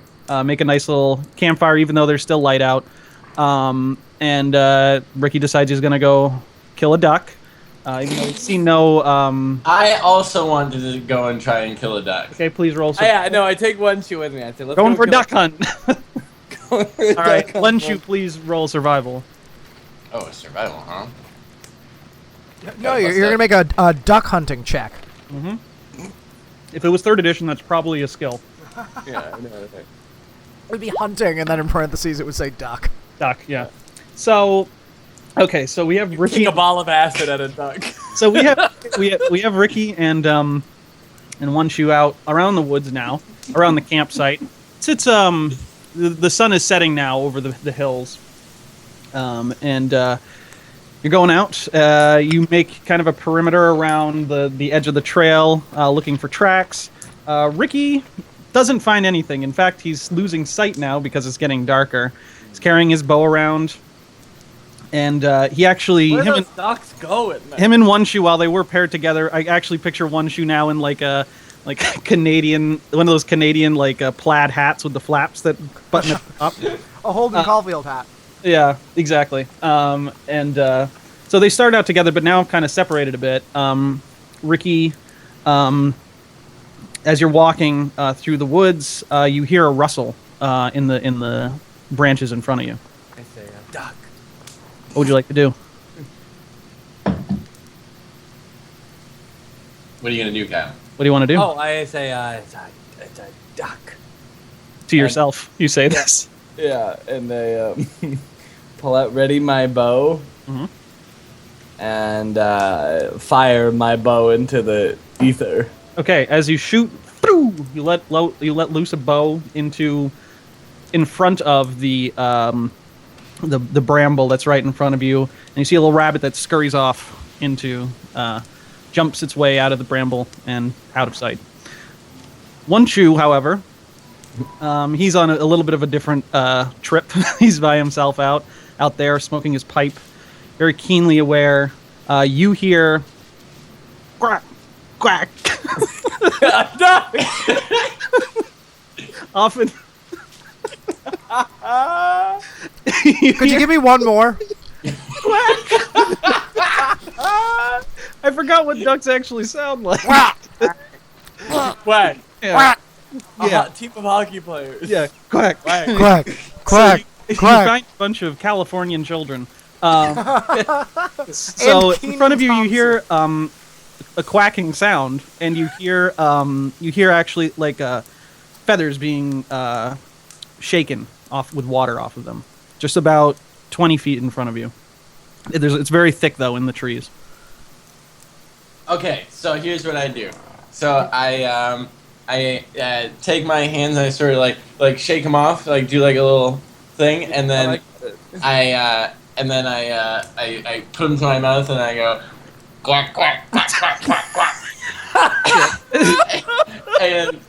and the duck comes up to, starts like rustles out of the bushes. Well, hold on a second. Okay. So you make a call. It's a very convincing call. Good job. In response, you hear quack, and you actually see a large breasted duckling in front of you. Now you can actually see what seems to be the edge of a pond, and you see a large breasted duck kind of waddle up to about 10 feet in front of you. It doesn't see you yet. Okay. So. Stab its brain. Do a brain set. I'm just going to fucking Stab its brain. No, I'm gonna do a few more quack calls. Quack, Yeah. quack, Quack quack quack quack quack. quack, quack. It's kind of looking around. It's starting to move towards you. Hasn't noticed you yet. Okay. It's within about 10 feet now. Within 10 feet. Okay. You're small and you're not moving, and you're quacking convincingly, so it doesn't think there's a dangerous mage in the forest. Okay. So I very quietly, fucking, knowing that he's been fucking starving in the ether for like a solid day. I haven't summoned him at all today. Mm-hmm. I, right on the other side of the duck, I spawn Stink. Okay, Stink is whoosh. All of a sudden, there's this little mouse fucking behind him. The duck freaks out and fucking makes a full-fledged attempt to lift off, flying up into the tree line back towards the pond. And then I'm like, oh fuck. And then I cast a very light firebolt. Okay, you make a roll attack. We're having a fried duck tonight, boys. Very light firebolt. You should have just like snapped your fingers and like popped its brain and been like, yay. 7. That hits. Oh my god, are you kidding me? Roll Wait, the duck. roll attack and half the damage because you're trying to be light on this one. Okay. He like intentionally shoots wide so that he'll only get hit by the splash damage. Okay, sorry, I have to check the damage. You're fighting a duck.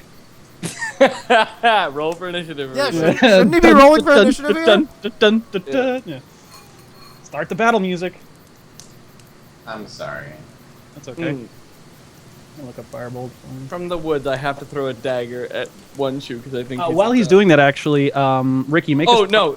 The best thing, that Russell should have been one shoe quacking, and I shot an arrow like zipping by his head. I should have. Yeah, that should have been that. But actually, so the sun's gone down quite a bit now. Make a survival check to see if you can get back to camp. Well. Okay, so 1 shoe 9. Yeah. So you blast. So that's not half damage. That's the full damage. So you'd have that. Right. So you blast off with your finger, a light firebolt grazes the wing of the duck. It's some of its feathers singe off and it falls to the ground in front of the pond. Word up, bring it here, Stink. And Stink fucking drags that fucking duck over to me. Okay, can it do that? Yeah, it's a mouse. Pizza rat. It's strong. Okay, it does that. It's a spectral I got a rat. 21, by the way. So. You find your way back. Yeah. Hold on 1 second, guys. I'll be right back. Alright, so we duck. And I'm like telling you about all these ducks I saw. Well, you didn't see them, you just heard them. Well, yeah, but you don't know that.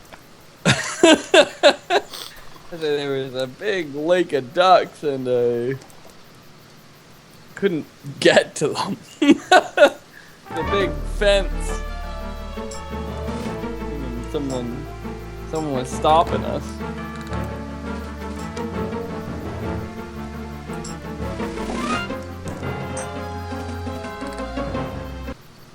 I just found a SoundCloud that has all the MIDI music from EverQuest.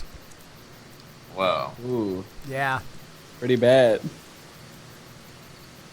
that's great. Yeah, it is. Is all the music automatically in MIDI, or is it the actual? No, like, it's when the music, but EverQuest it's in MIDI. No, when EverQuest came out, they wrote the music in MIDI because it came out in 1999. Okay, cool, nice, great job. They never update that? No, they did. Thank God for that.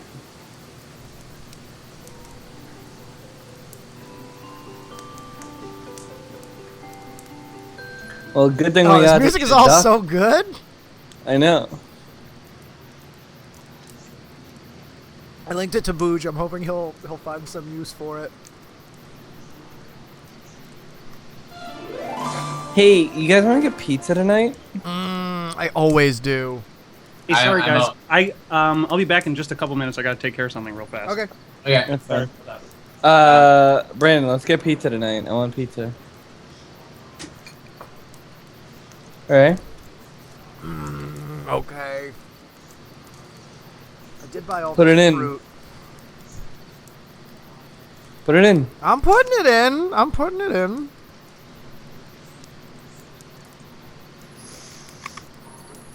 Did we Oh, claim that baby. free pizza last time? What? Did we claim that free pizza last time?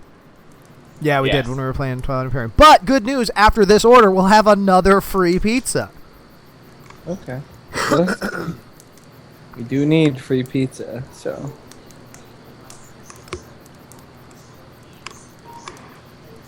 You want to get 2 pizzas? Mm-hmm. Here, send it to me on Skype so I don't have to remember this. What am I sending you on Skype? What my choices are. Oh. 'Cause I don't know.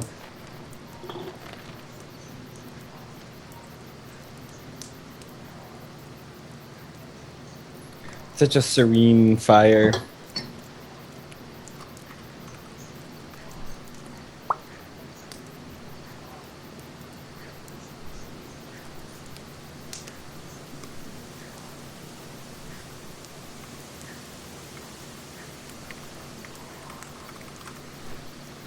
Fuck. So, Pete, Ben and I looked through the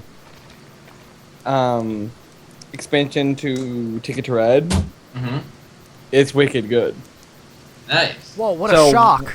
Yeah, one of the one of the pieces can be used with anything and just can be used all the time. But the second piece kind of rewrites the rules. You can play what's called major cities, and you play instead of with the ones that we with like the long routes and stuff. Mm-hmm. The entire game focuses around only the major cities.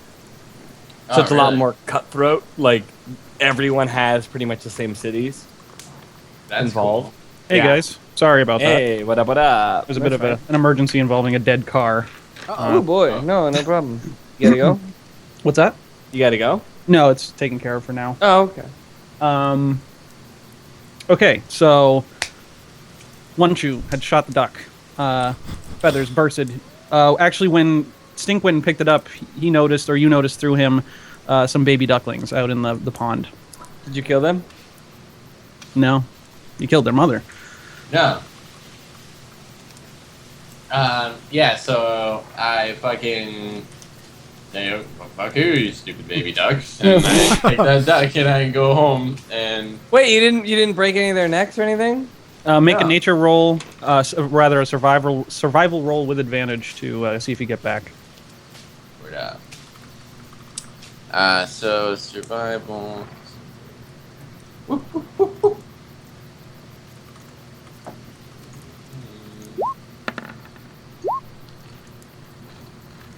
I rolled 2. Yeah, one is 17.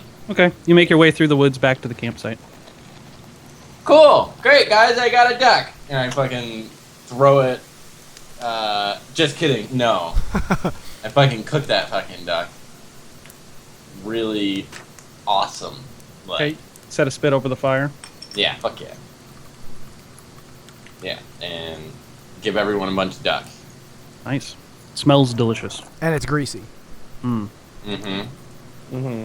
I eat twice as much as everyone else because I am very important and great. Okay. No. Who would like to take watch for the night? Oh yeah, fuck. So I'm already asleep. I've eaten, and I'm like, well, all right, and I like dive into the my fucking tent, and my shoes are just in the air spinning from where I dive. Wait, Nice. while they were off duck hunting, I had decided what I was doing back at the camp. I'm going to take advantage of the fact that Marley and Ben aren't here, and I just lectured them about Talos the whole time that they were Okay. the other two were They gone. know for over 2 hours. Yeah. They know. They endure it. Do you want to give us a snippet or? Well, you see, Talos, he was he actually had a brother. What was his name? Let's see now. It was back in 82. 82. You see, this was before I had met my first wife. No, I haven't been married. I don't know. I'm that kind of stuff. Yeah. Just like old man storytelling. Taurus is getting mightily drunk. Ambrose is a half elf, right? Yes. Okay, so he should take one of the watches since they only have to meditate for 4 hours. Ambrose will take first watch. New rule. This is in character. First person to fall asleep gets second watch. Nice rule. So, Ambrose, when you're ready for bed, make sure you give our friend Riki a nice wake up kiss. He's already asleep, right? Yeah. Mhm. Okay, I'm gonna say to everyone else who's not asleep, I don't know, and I'll sort of like scratch my shoulder and look a little uncomfortable, but then say, I like the lad, but can we really trust him on watch? He doesn't seem to have enough on the ball. My head pops out and I go, "What do you mean the ball? I'm all on the ball." Oh, I meant the ball bearings, Ricky. I meant And you lost all your ball bearings. That's very true, he did. Well, no, I have one. I pulled one out yeah. and it's sitting on my finger. And I'll pull the one out that you gave me, and sort of give you a thumbs I up. give you a wink. And I slip back in and it's just like whoosh. I'm back in there. And then I'll say in a bit more of a hushed tone, fellas?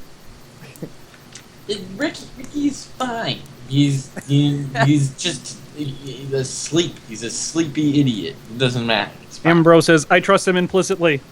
Beep boop. Yeah, and Ambrose will love to wake him up. It'll be great. Good night. Crumple to the ground. I'll hang out with, Ambrose is taking first watch, right? Yes. Alright, I'm gonna hang out with him like a little longer than the others. And, just sort of be like poking at the fire and, we're having some like good bro time. Yeah, he's just quietly playing. I don't have a banjo. But, so first half of the night passes by without anything much of interest happening. A few bugs overhead, around the fire, moths and such.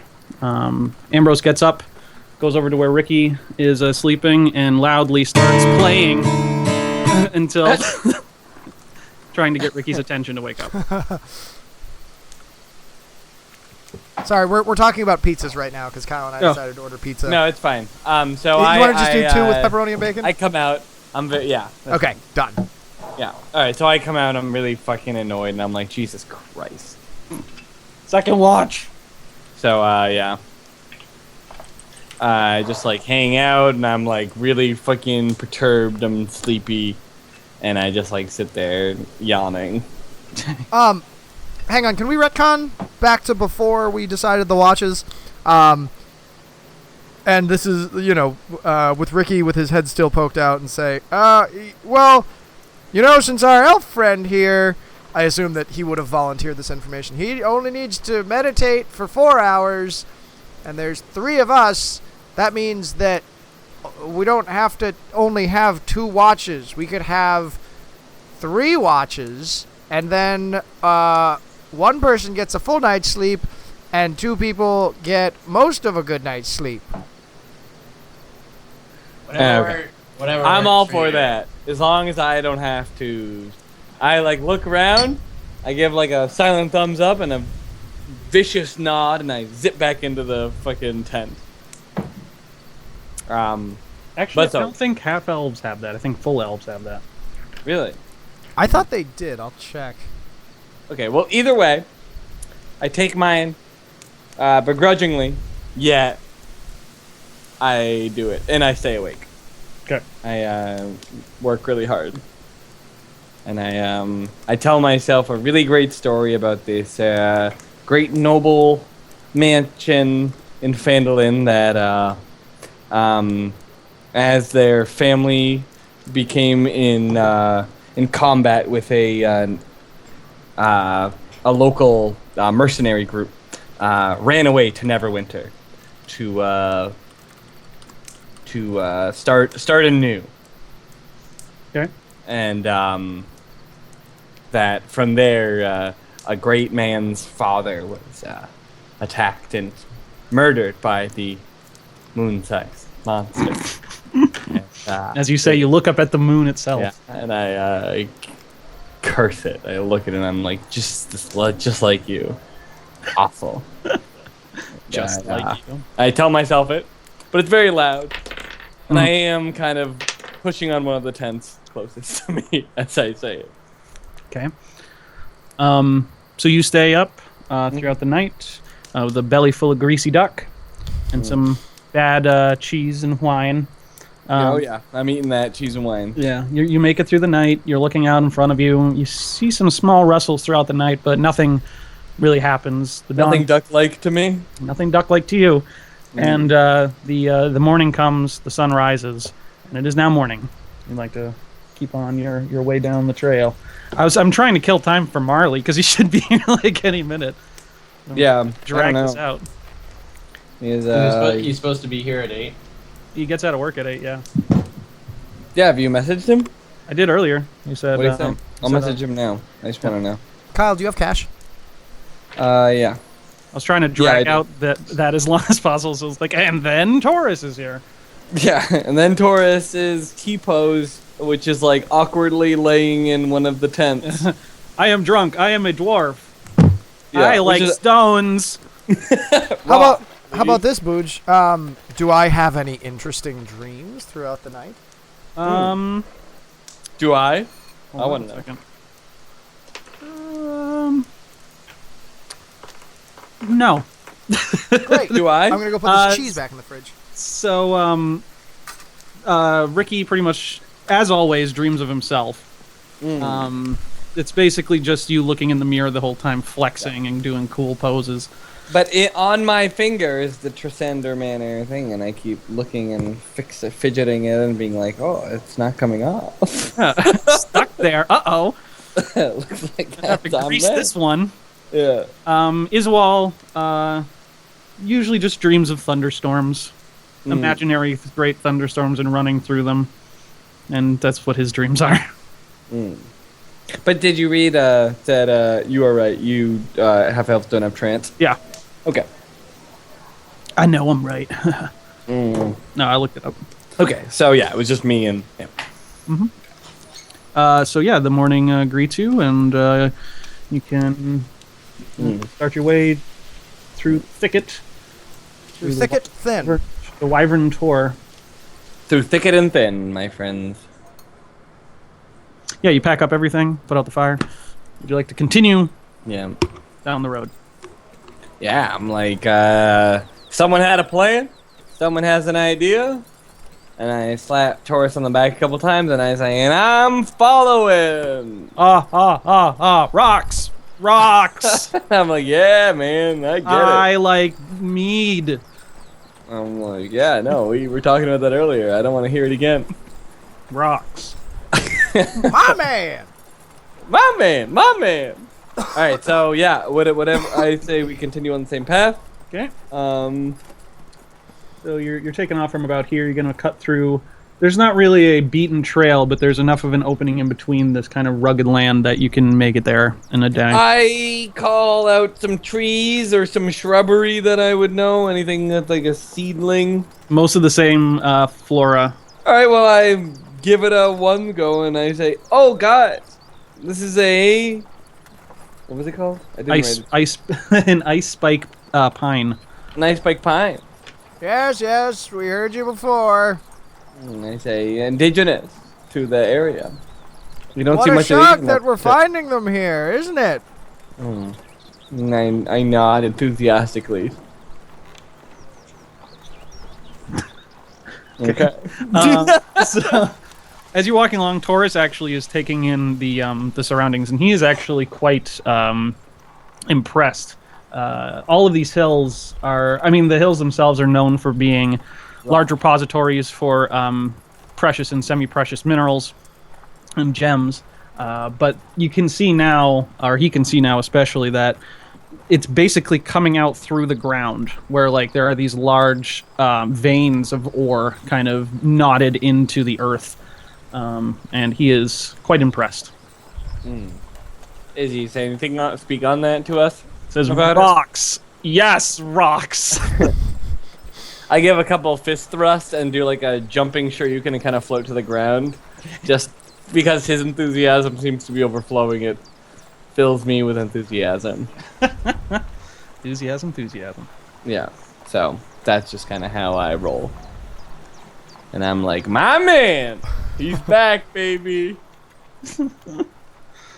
He sure which is. he replies, And, rocks. I ask about the rocks. I ask him about the rocks. I say, what kind of rocks we dealing with, honey bunch? And he says, expensive rocks. And I'm like, damn. And I grab a bunch of fucking pebbles at my foot in kind of one step, and I bring them to my pocket. And He slaps slaps your hand down mechanically and says, stupid rocks, not nice rocks. So I'm like, oh, of course, and I think he's like dumb, and I sneakily bring a bunch of more rocks into my pocket. Okay. So I have 1/2 pound of useless rock. Yeah, sure. Yeah, they're straight up rocks. I know, but when he said that, Yeah. expensive. Okay. You got some rocks in your pocket. All right. Did he respond to anyone? No. No, Okay. I didn't try to get in touch with him. I just said hey. Okay, I would like Isawal to make a perception check, please. You got it, boss man. Whoops. What is my perception? It's like +4. Okay. So as you're going along, you're kind of coming in and out of forestry, in and out of trees, and you round a bend, and you notice a disused fire, like a place where a fire was once held, with some old charred logs in there, and up in front of you, you hear a bit of a rustle in the trees. And I assume this is like as we're marching. Yeah. Okay. I'll sort of hold up my hand to the people behind me and stop marching. Okay. I do a combat roll So I'm directly under where his like hand is, and I have my bow drawn, and I'm like, yeah, here we go. And then I'll point to the bushes and see if anybody else. And I notices fire that an they're- arrow into the bush. You fire an arrow into the bush? Okay. Yeah. So you let loose... Hold on one second. How do I get you over to the... See my quiver. Oh, I'm running out of arrows, man. I don't want you there. We already been there. I want you... Here. Whoa. You can see your characters and all that? Yep. Okay. So I'm directly under him, and I shoot a fucking arrow. Where? We see this is the fire. This is where the rustling was. All right. Well, no, I just. Oh, so that's where he fucking pointed. Yeah. All right. Well, I fired a fucking whizzing arrow. Yeah. As you do, it lands. Actually, make an attack roll with disadvantage. Attack roll. I'm sorry, I gotta minimize this. Attack roll is just a d6 plus 20. Attack roll is a d20 plus. Yeah, that's what I meant. I'm sorry, I'm really dumb. Okay. Oh, then. And disadvantage. Advantage. Woo! That'd be disadvantage. Shoot Okay. straight up in the air. So as it lands just directly into the bushes, you see. As he fires the arrow. So like I'm assuming this all happens as I'm like stop, and then he like rolls up and fires the arrow as soon as I point. And I don't even know he's there, and then I turn and I say, "I didn't say to shoot it." I kind of look like puppy dog eyes, like my lips quivering as I'm shooting it, but it's too late. So out of the bushes, where the arrow had landed, you see 3 wolves dart out of the bushes, scared that they, from what they saw behind them, hadn't noticed you yet, and now they see you. Would you like to do anything in particular? Well, you still have. Well, they're still surprised. Do we each get like a surprise round? You and Riki do. Okay, Okay. cool. I will. I whip around another bow. I kind of see them, and I do a combat roll to his side, and I'm like, oh, now we're like hanging, and I fire my bow at our farthest friend. Okay, make an attack roll.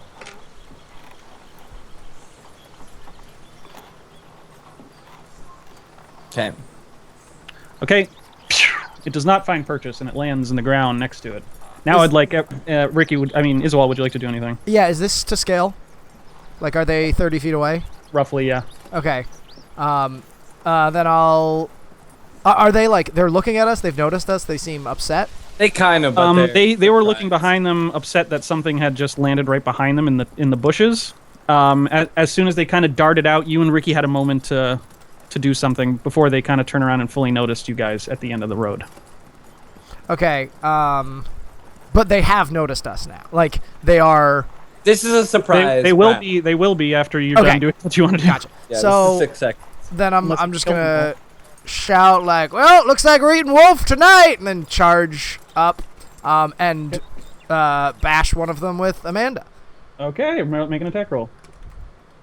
Give us a warrior song, man. Well, I was just about to because no one, the shit had not really hit the fan yet. I believe that's going to be a hit, but 1 second, please. Play the combat music from EverQuest. It'll sound MIDI and good. Yeah. No. Where the fuck? Oh, it's okay. I got it. Yeah. Okay. That's a hit. All right. Which one would you like to hit?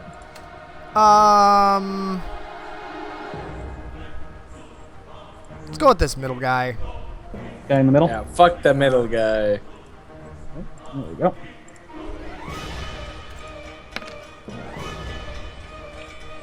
Okay. So you come down with a mana bashing into the wolves, the center of the wolves' back, and it howls. Now fully aware of your presence, I would like everyone to roll initiative. It's plus dexterity, right? Did we figure this out? I feel like I always have this question. It is Oh, yeah, I'm going last, boys! Woo! Good thing you got a surprise round. Hold on, I forgot I gotta play as 2 other characters here.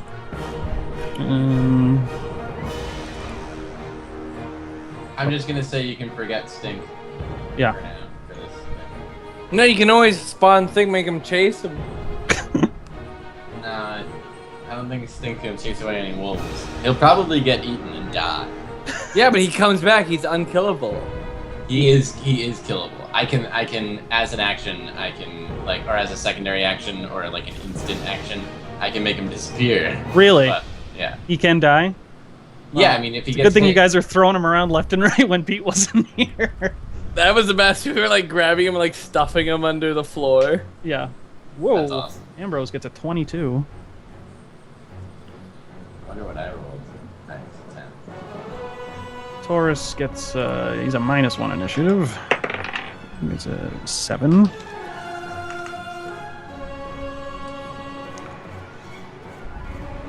Okay, One Shoe got a 10.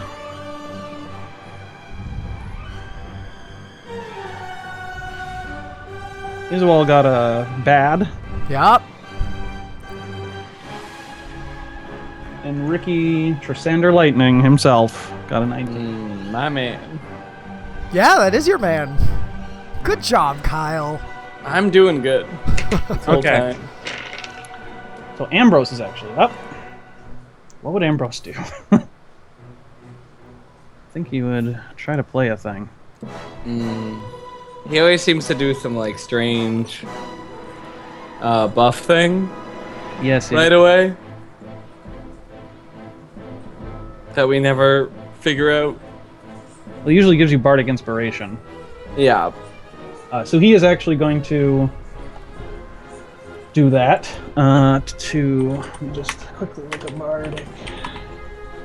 Love playing 500 characters. Okay, so actually first, that's a bonus action. So he's going to take an arrow pot shot at one of the wolves. Oh yeah, he has a bow now. Yes, he does. So that's gonna miss. So arrow flings wide. He's not good at using the bow. As a bonus action, he is going to give Riki. He's going to play some beautiful Bardic Inspiration. You have a D6 that you can use on attack or ability rolls, not damage rolls.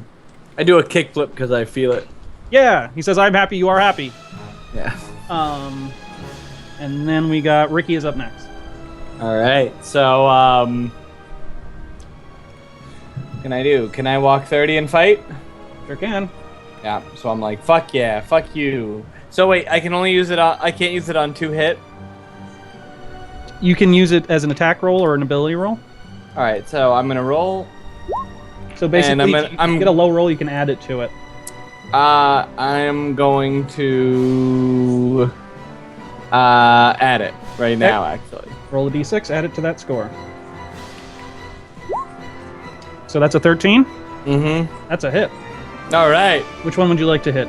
Our same friend. I'm Nunchaku Master, and then If you hit the one in the middle, you can get sneak attack damage as well. Just to All right. remember. Because he's being engaged by Iswal. Interesting. I did not know that. It's something So- that you should actually remember because that's like the only thing rogues do. Okay, so d6 plus 4, 10, Okay, hold on 1 second. Turn this one. and then I do another attack of d6. For sneak attack? That was a hit. Well, my previous one was a hit. This That is was a- damage. Yes. Oh no, so I'm doing it wrong. I'm sorry. Just do a normal attack first. Yeah. No, it's d6 plus 3. It's a BD4. What? You're, No, you're hitting, Oh you're my hitting- god, I'm sorry. I'm so dumb. D4 plus 3. Yep. 7. And then a d4, right? I believe so. 3. So 10. You can add an extra 1d6 to one creature you hit with attack. Yeah. So I do a fucking awesome nunchaku attack. Okay. So as you come down with the nunchaku, you hit it in the same spot that Isawal did, and now breaks the wolf's back, giving out a loud howl. Falls to the ground, not breathing. Wait, I want to describe my kill. No, not this time. I described that kill. It was just a wolf. I wanted it to explode. Did not explode. Okay. Yeah, well. One shoe is up. Alright, I'm gonna fucking take a walk. Oops, there we go. I'm gonna walk on down over here. Oh, fuck! You guys really fucked me up, huh? Okay, so I'm gonna cast Firebolts on this guy right here. Isn't that gonna hit us? No. No. It's Oh, a that's right. cantrip. Yeah, they changed That's a it. single target spell. Firebolt's like a bullet. No, not Fireball, Firebolt. Yeah. Firebolt would kill everything. Yes, Fireball would destroy the world. Word up! That's a miss. Ah, shit! Fire slide. I take it, and I pretend that nothing happened, and then I take like a big suck on my pipe. And I'm like, you got him, man! Thanks.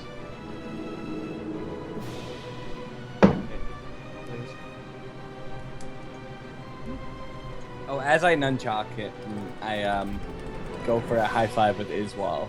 Yeah. And we high five and it like a spark fucking shoots out. But I like it. I'm like, fuck yeah, Iswal. So he runs up to about here and he says to one shoe, "Get behind the wall!" Putting up his shield. Oh man, and I say, yeah, I'd like to be behind that wall. Okay. He's gonna throw a hand axe. That's our man. Handox He is a hand axe thrower. That is a Yeah. you are playing to him to a T. Okay, so he's gonna hit the wolf actually. And that's 1d6 plus 3. I'll actually roll it in the chat just for flavor. Yum flavor. 6 plus Flavor Town. Welcome to it. DM rolls, baby. Woo! Full damage. Wow, man, we should have you always roll. For I know. fucking Taurus. Okay. Okay. So he lets loose a hand axe from his mighty dwarven arm and lands into the chest of the wolf, and he howls. A loud gout of blood now spilling on the ground, but he's still standing. Next up is the wolves. So the first thing is that you hear more rustling through the in the trees. And outstep a couple more wolves. Couple more wolves. Obviously, they were further behind where the arrow hit. They are now just stepping out. So Wolfie 1 is going to go for Isawal. That one's going to miss. 5, 6. Okay. Doesn't always mean miss, right? It means like bouncing off the armor. Yeah. Okay. You can kind of twist the words however you want. Yeah. The target is a creature. It must succeed. Okay, make a strength check, please, Me? Isawal. Okay. Yes. Actually, hold on. Nope, you don't have to. Okay. Never mind. Okay. Uh-oh. I gotta restart roll 20.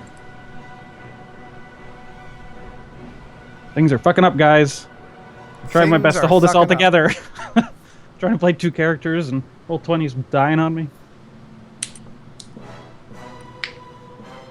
There we go. Almost there. Yeah, so that other wolf's gonna take a bite at Riki. And that's gonna hit you. Ow. That's what I yell. Ow. was- my pants. My pants! It's gonna go 7. So it's gonna be 7 piercing damage on you, Riki. Right, well, I don't know what piercing damage is, but I am down to 8. Okay, and I'd like you to make a strength check, please. Okay, yeah. Strength no. saving throw, rather. Strength. Strength saving throws, it should be on the top 2 down below inspiration. Yeah. Right below proficiency bonus. Yeah. Oh, I see what you're saying. I was like, I don't know what you're fucking talking about, Booj. 15. Okay. Wait, what's your strength mod? 0. Oh. second. Yeah. So the wolf goes up to bite your arm, and you pull back deftly, missing the attack. Wait, it missed the attack? No, sorry. Yeah, it did bite you. It was on your arm. You kind of shook it off. Oh, so it like landed on me or something? Like it was for He's trying to more... latch on. He's trying to dig in It's with like his a teeth. grapple. Yeah. A wolf grapple. Ugh.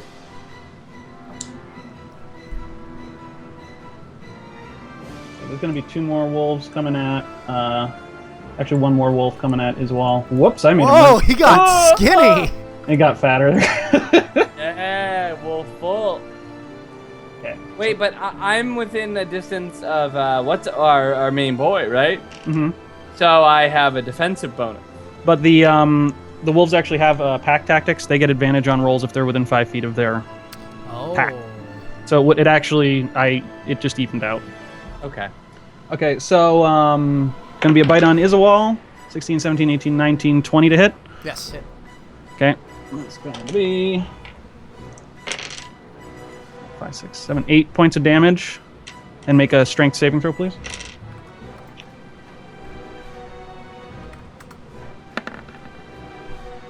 Okay. Bites in to your leg, but you're able to wiggle him off. You kind of shove him off with Amanda. Okay, I'm going to use my reaction to force him to make a dexterity saving throw.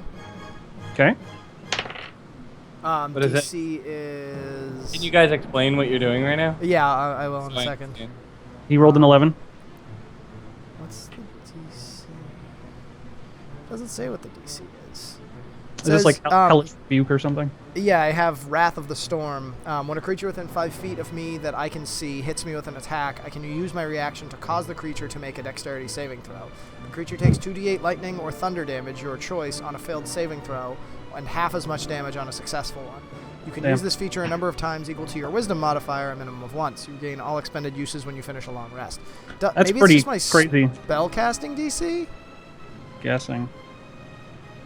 I mean, my spell save DC is 12. Okay, he rolled 11. Okay. So... You fucking exploded with lightning, and slash or thunder damage. Yeah, as he jumps in and bites me, a loud boom erupts from my shield, centering on the. Oh yeah, there's some mediocre damage. And he takes 6 damage. Okay. That's a killing blow on him. Alright. So as the thunder comes down and he just explodes from the inside out. I'm gonna leave it up to your discretion anytime I use that, whether it's lightning or thunder. Okay, this time it's a loud thunderous clap. Given the condition of Talos and not knowing if he exists or not. Right on. So yeah, that was a loud thunderous clap, powerful enough to push his guts out all over the ground. He lies in a pile of wolfy bits. That's a good looking X on him. It's just like it's really red, tight, yeah. Red orb. One of the other wolves takes a bite on Taurus. It hits. He takes 4 points of damage. I gotta mark that down on his character sheet. Bring him down to what? Just so we know. That he has a lot of hit points. He has 22, so that's -4. Fuck. I'm so mad that when I leveled up, I got like the minimum health. Did you? Yeah. I think I got pretty low. All right. I have 14 HP. I have 15. And he's gonna make a strength save. Yeah, but I have a +2 Constitution and a D8 hit die. Good point. So I should have 20 hit points. Or as yeah, 20 hit the wolf bites into Taurus's stubby arms, he actually gets pulled to the ground, and he is now prone. I laugh and I say, not quite a pit, but looks just as bad. Yeah, Isawal's up. Are either of these two injured? Which two? That one. That one. One Yeah. who's got his The one to the left looks kind of roughed up. Yeah, he's fucked up wicked bad. Yeah, he's actually got an axe in his chest. That's the axe. Oh yeah, that's right. He's oozing out. Taurus is prone, huh? Yep. How rough does Riki look? Like, does he I'm look fine. like he's in bad shape, or is he? I'm hot, but I'm not bothered. Okay. I mean, he got bit in the arm, but he didn't get taken down. He's bleeding a little bit. I mean, I guess I can't really just pull back, 'cause then they'll all attack me. All right. I guess I'll hit the one that is I know what I'll do. I will use, I'm gonna do my Sacred Flame. Okay. I'm gonna Sacred Flame the one that is uninjured. The one that's uninjured. Okay. Yes. And let me just get the. All right, I was just doing this in a browser. Guess that's easier. Sacred Flame.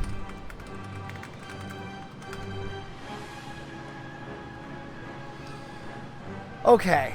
Flame-like radiance descends on a creature that I can see within range. He must succeed on a dexterity saving throw. DC 12. Yeah. No, wait. Better idea. The wolf that is latched onto Taurus. Okay. I do this too. Okay. DC of 12. Yes. He did not make the save. Great.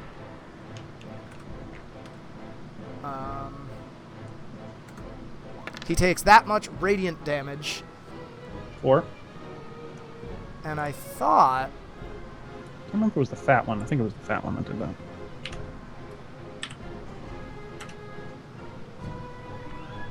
that I, like... Isn't that the thing he gets disadvantage on attack rolls now? Yeah, I thought it was, but... Oh, no, it's Guiding Bolt. Okay. What was the name of this one? This one is Sacred Flame. Sacred Flame. So, alright, that... I guess I screwed Is everything that full up. damage? Yes, full damage. Because he failed his saving throw, right? Yep. Oh, okay. Is that a cantrip? Yes. Okay, that's why it's not so powerful. Right. Okay. It gets more powerful as I level up. Right. All right, so Ambrose is up. But does that mean he's off of him? Or I guess I'm a little confused. At this point, basically the wolf jumped up, grabbed onto Taurus's arm, pulled him down, like threw him down, and didn't stay on. Didn't stay on Taurus. He just knocked Taurus down.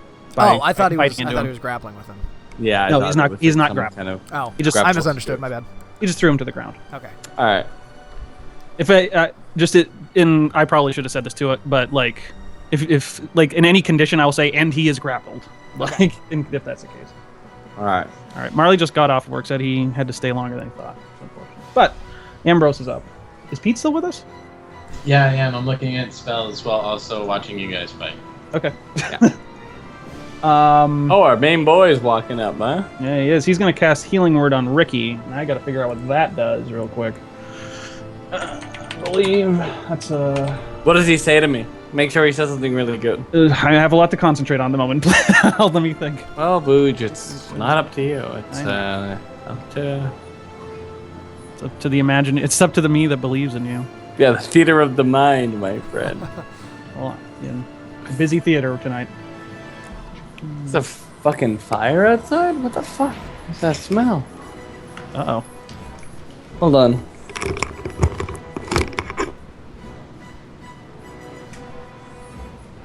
This charisma is 3. Okay. Hope you guys aren't burning down. Me too. Yeah. Especially because you don't have a window. Yeah.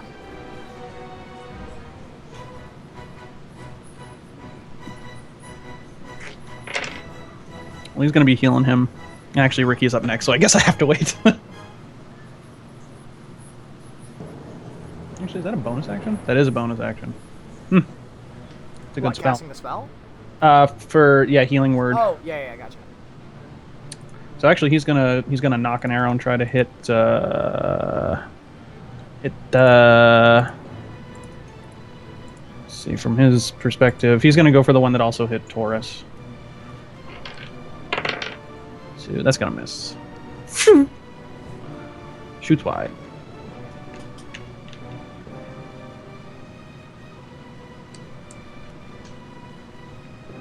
Are you guys burning down? I mean, Kyle's the one investigating, and he has not yet come back, so maybe we are. I don't know. There he is. Hello. Is there emergency? No, I went also Pete. Oh, okay. Sorry. So. But yeah, there's someone fucking burning some shit outside. New York. Yeah. Roll 1d4 plus 3 healing for you, Riki. 1d4? Yep. Plus 3. for the healing word, and Ambrose says, Woo! I like the cut of your jib, I guess. Sounds like him. Yeah, that sounds like a healing word. So you So I am at 4. 13. Sure. And you are at, Sure. Oh wait, no, I'm sorry, 12. and you are next up, Riki, in fact. Okay, so I feel invigorated. I'm like really doing a bunch of flips in my head. But I'm really stuck in combat right now. I decide to pummel our. I really want to do a flip. Yeah, I look at that bloody guy and I'm like, it's time to fucking send you to the doghouse. Okay. That's what I say out loud. And remember, any time that that one of your allies is also threatening the creature in melee range, you get sneak attack damage. Are you threatening that one? Yeah, he's within 5 feet of me, right? Yeah, but I thought it was more like you were engaged with him, engaged with the creature, because that creature's engaged with Riki right now. All right, well, Exclusively. so I have to engage him, right? I can't sneak attack the other guy. I have to. You can sneak attack the. Oh no! Well, he killed the other guy. Yeah. I'll say that the one right in front of him is engaged with Iswal. All right, well, I'll attack that guy then. Okay. I kind of do. You don't need advantage on the attack roll if another enemy of the target is within 5 feet of it. Yeah, I know. I'm gonna kind of house roll this one because we're not using a grid. Just in my mind, and just to be open about it. No, I get that. When I think of sneak attack, I'm thinking of like that a monster or creature is engaged with someone, so they're not paying attention to the sneaky ass rogue. So like, but the wolf on the left is directly engaged with Riki. He knows where he's at because he bit into him. Well, so then does that mean that I would have advantage on if I were to attack him? No, because you're not a rogue.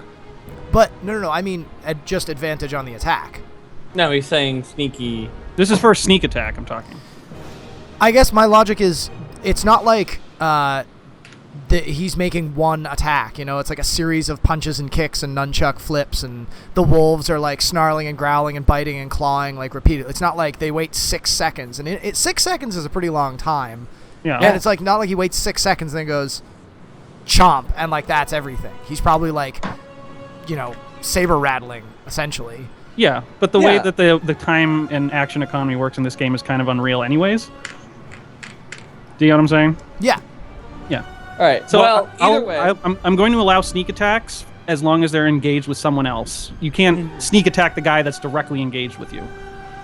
Because it's not like you fade and strike that well. At least not until you're like, I don't know. And I mean, I just think crazy. It's just kind of obvious, I guess. I don't know. I see it very obvious. Like, it makes a lot of sense. If we were using grids maybe differently, but we're kind of playing fast and loose with distances, so. Right. So then, is it applied to who that creature? So if this creature attacks him this turn, which Riki can't. One on the left or the one on the? Well, no. Then they're both eyeballing me. Right. That's my point. If something attacks him, then he cannot get sneak attack damage due to an ally threatening it until it attacks someone else. Is that like the most concise way to state the rule that you're making? Yeah, I'm pretty much. Okay. I mean, like if I just want to make sure that I understand it. Like I agree with it. That makes perfect sense. It's not like if there was two wolves in front of you, I would still say that either one of them could be sneak attack because they're both at this moment engaging with the loud fucking monster creature with the mace. You know, they're not paying attention to Riki as much because he's kind of sneaking a little bit behind. But if Riki's out in front, there's no one there, or if there's someone there. If there's like two people facing different ways, then the one that's facing at Riki, he's not going to be able to sneak attack that guy. So if he attacks this one, would he have sneak attack? That's what he's saying, yeah. Okay, cool. I'm with you. That's what. All right, so I'm. Roll to attack. Yeah. I just want to make sure that I'm Christ. on the same page. I want to make sure that I understand. I like to understand. That's a miss. All right, I look really good. Would you like to make a cunning action? Yeah, I moved to our friend for our best bro. Mm-hmm. Remember that you have to use disengage, but since you have cutting action, that's a bonus action. Yes. So I said Hello. action. Hi, Mark. Oh! Whoa, Sorry. Mark. Sorry. Jesus Christ. Wait, All right, where's maybe I won't that- even move. There's really no reason to move. I'm not moving. I just, I actually rub a little bit closer. Well, the reason to move is so that you're not surrounded by 4 wolves. I'm not really. They're attacking him. They haven't attacked him yet. They're fucking... Okay, Marley, if you want to jump in the game, we're in the middle of a wolf fight. Okay, where's Ben? I thought he actually wasn't working today. He isn't, but he's, I don't know. He's not playing. Yeah, best to not talk about it. Oh, Or no, I think he's got to get up early, or he's with a girlfriend or something. I can't exactly remember. So, you're in. You should have control of your character. The only important thing is that you are down to 18 hit points currently. Marley. oh, okay. You got bitten, thrown down by a wolf, and actually you're still prone. Oh. Got bit. So sorry, welcome to a bad situation. Okay. So Riki, you're all done? Yeah. Okay, one shoe's up. I'm here. Sorry, I had a big fat vape in my throat. As always. I'm Okay, I got a big fat vape to put in your throat. so I'm going to. I'm gonna fucking chill out. I'm moving like way back, and I am going to cast magic missile, and I'm going to cast 2d4 on this creature, oops, and 1d4 on this motherfucker. All right. Well, Pete, just so you remember, this guy has an axe in his chest. He's pouring blood out. Yeah, it's d4. I want to make sure I kill him. You're gonna do 2d4? Yeah. Okay. Yes, I am. So you got dealt 8 damage. Okay. But- That's fine if that's what you gotta do. Man's gotta do his man's gotta do. Gnome's got to do, and gnome, Yeah. Yeah, I'm gonna still do that. gnome money, Okay. gnome Yep. problems. Know what I'm saying? No, I'm saying. That's for the one we're talking about. All right. To the south. Well, he's dead. Okay, and how much for the top one? Bang. Whoops. Oh, there's a little button. Oh, whoops. Up. Well, I rolled a full crit. Okay. That's our did. Pete. Okay. So the one next to Riki gets hit with a volley of magic missiles, and he blows up pretty much all over Riki and Izual. Blood. I don't gore. accept it. I hide behind it as well. You still get splattered with a bit of wolfy gore. Visceral. And I scream out in terror as though I've been hit by a magic missile. I crumple to the ground. quack! Ricky Lightning! Yeah. Oh yeah, you missed some duck hunting. Nice. So yeah, that happens. Will that complete your turn, one shoe? That will complete my turn. Taurus is up. Okay. What about the other Currently, guy? so to give you the rundown, currently you're being engaged by 2 wolves. One of them bit you, knocked you down. You are now prone. You also threw a hand axe into the one that just blew up. Okay. So Get up. business as usual. Okay. Can I get up and attack in the same turn? You can use half your movement to stand up. Okay. So I'll stand up. Were either of these wolves hit at all beforehand? Yeah, you just hit a second ago. That one. I hit him with a what was it called? A sacred flame, and Pete just hit him with a magic missile. Okay. He's in magicked up. I'll swing on the left one. So, Right on. roll 20 plus 5, I think. Yep. Good, 6 to hit. Does not hit. Jesus, Taurus. Jesus. I'll do action Coming- search because we've taken Coming a back risk. strong. Uh, Fuck him up. You attack again? First swing with Talon wide over the wolf. Second one swings again wide over the wolf. good. I end my turn. Welcome back, Marley. Did you miss me? Marley, no, why? Okay. I should go. The wolves are up. Wolf to the south. It's going to take a bite onto Izual again. 10, that's going to be 14 to hit. Nope. Okay. Ba-ba-da-ba. Comes at you. Rawr! Push him aside with my shield. Boom. The other 2 are going to bite onto Taurus, or attempt to. That's going to be a 3, 4, 5, 7. It's gonna miss. 9. 13 to hit, Taurus. Miss. Okay, 2 of them both coming at you, snarling, and you fucking bash them away with your mighty dwarf arms. Whoosh, whoosh. Wolves after my own heart. Pete, what's your AC? Yes. His wall's up. 12. Oh, cool. What's my AC? Let's It's on your character sheet. Oh no, 14. Oh, Taurus, how you feeling over there? Fine and dandy. All right. Much more communicative than before. yeah. And also, he All of a intones sudden, he hops all at of a a sudden. T-pose. Yeah. He's intoning. This is so new. I will. What he said before was rocks. Yeah. Rocks. My man, rocks. Granite Christ. By Morden's beard. I'll swing Amanda at the guy to the south. That's a miss. Ow, bummer. Just swinging, you plant Amanda down the ground, poof, just left of the wolf. Okay. Would you like to do anything else? Nope, that's the whole kit and caboodle. Okay, Ambrose is up. Man, it would be so sick if Sacred Flame was a bonus action. Mm. Because then it would be like, swing! That'd be crazy. So Ambrose is gonna take a stab with his rapier. Rapier. And 14, and actually he's gonna hit. He's gonna hit, and that's going to be a D8. Damn. Yeah, Alright. rapiers fucking rule. That's a 7, 8. He does 9 damage. My goodness. Literally kills God. it. Squeezes it to death. So apparently, his favorite prey, wolves and rapiers. Yeah. Takes a jab right into the liver. This time, though, pulls it out. The wolf looks very roughed up, but still stands.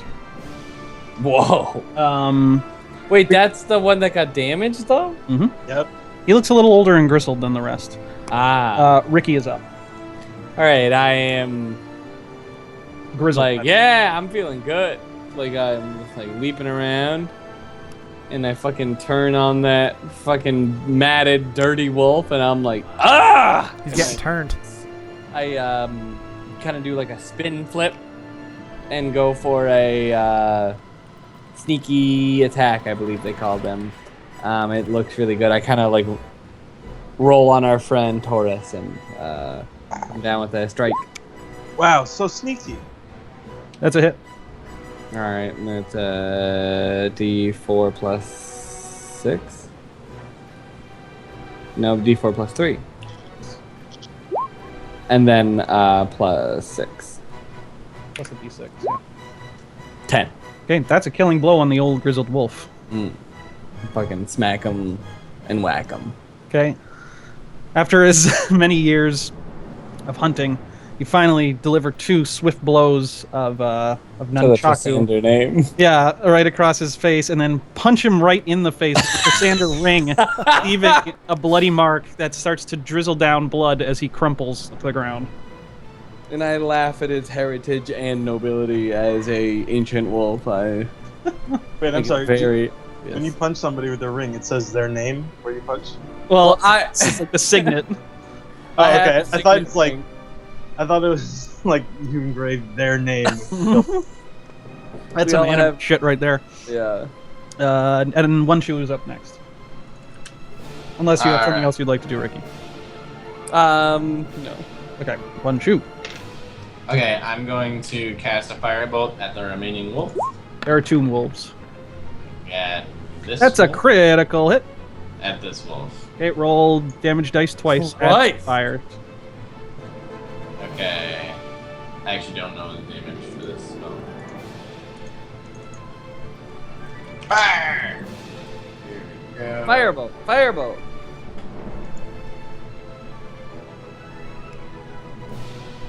Cool. Here we go.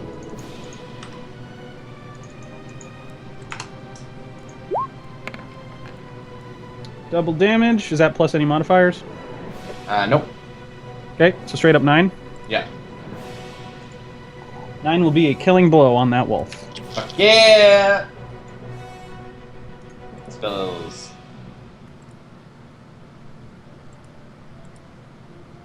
Is that just killing them straight up?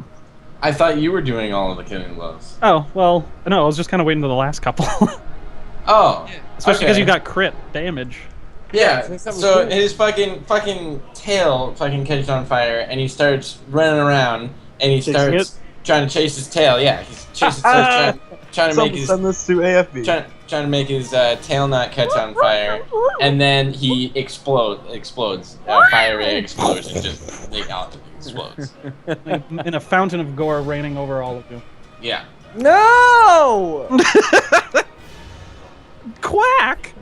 I try to roll out of the way. I use my bonus action from the last one of my thieves action to try to get away. No, we're not doing that. Back to where Get you away from the... Taurus is up. Okay.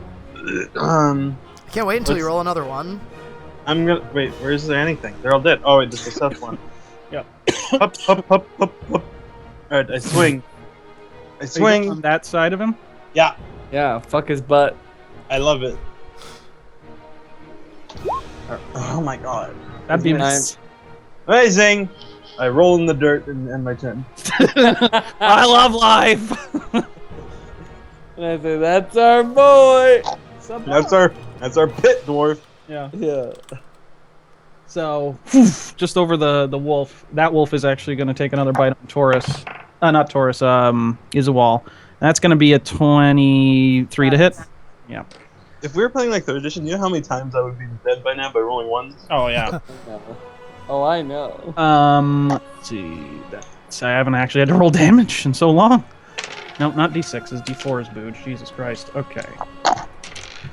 That'd be 3, 4, 5, 6, 7. So you're going to be taking 10 points of piercing damage Oh my god. and roll a strength check. Strength saving throw. What the fuck? Are these dire wolves? What the fuck? Just plain old wolves, as far as you know. Okay, so he bites into you, tries to pull you to the ground, but you shake him off. Ow! I was playing Talisman with my girlfriend and I was still rolling ones constantly. Izawal is up. Something's wrong with me. I know. I know. Ow, that hurt like a lot, like a whole lot. What hurt? He just What's bit me like for a- 10 damage. No, it was 7 damage. Oh, I think I said 10. You I thought did you say said 10 also. Did say 10. Did You said- I? I apologize. Yeah, It was okay. 7. You said 10 Fuck. piercing damage and we're like, what Jesus the fuck? Christ! It was 7. Okay. I sincerely apologize. Yeah. I've been a bit better. stressed this session. I've been having to play a lot of characters. I'll say, ow, that hurt, but not as much as I originally thought it hurt. And then swing Amanda at him. Yeah, cool. That's gonna just hit. Yeah, I know. Oh, fucking Mr. Cool over here. Mr. Cool Ice. Okay, 7 damage. And then I'm going to... Other God, I'm getting dyslexic with numbers. I'll use the Bardic Inspiration to add D6. You cannot add that to damage. You cannot? Nope. No. Went over. Anything but Oh, that's damage. right. We've gone over this like a million times. I'm sorry. I'm so That'd be so busted. Holy shit. It would be. Especially because at the next couple, as he levels up, you get a bigger dice. Right. So you end up getting like 2d8 when you're... Right. Holy fuck. Okay, so... Minus 8. I now have to pee, so I'm going to do that. Okay, that was not a killing blow, though. I know. You slam Right. into the side, but he's still alive. I'm like, yeah, baby, yeah, and I go running up. And That's I'm not your ready turn to- yet. Okay then. He's gonna go back to where you as well as gonna take a shot with the bow again. 13, he's gonna hit actually this time, amazingly. I gotta look up what a bow's damage is. It's D6 plus 4. Are you sure? Yeah. It's a short bow. 3. D6 plus 3. For him, the modifier would be different. Oh, okay. 1d6 plus his dexterity, which is 2. So 1d6 plus 2. That's a 4, 5, 6. Alright. So this time, the arrow finally finds purchase as Ambrose seems to have remembered all the things he learned in archery camp. I taught him. Yeah, the bullet flies by the dead wolves, by Riki, by Izawal, directly in between the eyes of the wolf. A small trickle of blood comes down. The eyes of the wolf roll in the back of its head, piles over, and is dead. I'm sorry. The bullet. What? You The said bolt. The bullet. He God said the damn. bolt. The bolt. Oh, okay. I thought you said the bullet. No, I would have said bullet. Damn. Although I don't know, I just mix up my numbers, so who the fuck knows anymore? And the wolves are dead. Yay! Great job, everybody. I love it. I'm do a slide over to fucking my main man, and I start like rubbing him, and Brandon's got really wet hands, and Weird, right? he hung them over me. All right, so I go over and I hug my main boy. Okay. He feels cold and lifeless. Yeah, but he says, "I am affectionate." I'm like, you sure are. So I go over to these trees and I check them out. Okay. Roll investigation. Oh, cool, it's dead. No, it's nature. If are you just looking around? Oh, you're looking for what kind of trees they are? Yeah. Okay, roll nature. All right. Yeah. Amazingly, Ambrose got Nothing! a killing blow with an arrow. No, didn't see it. Man, you don't even know if they're trees. I'm just like, okay. I grab a leaf and I put it in my mouth and I say, I hope that wasn't poisonous. And I walk back. It wasn't. You're lucky. All right. Yeah, it wasn't. I'm moving over to here and I'm just like, oh. And I feel like this is like a natural place I would sit, and I sit here, dumbfounded at the sight of a tree. Okay.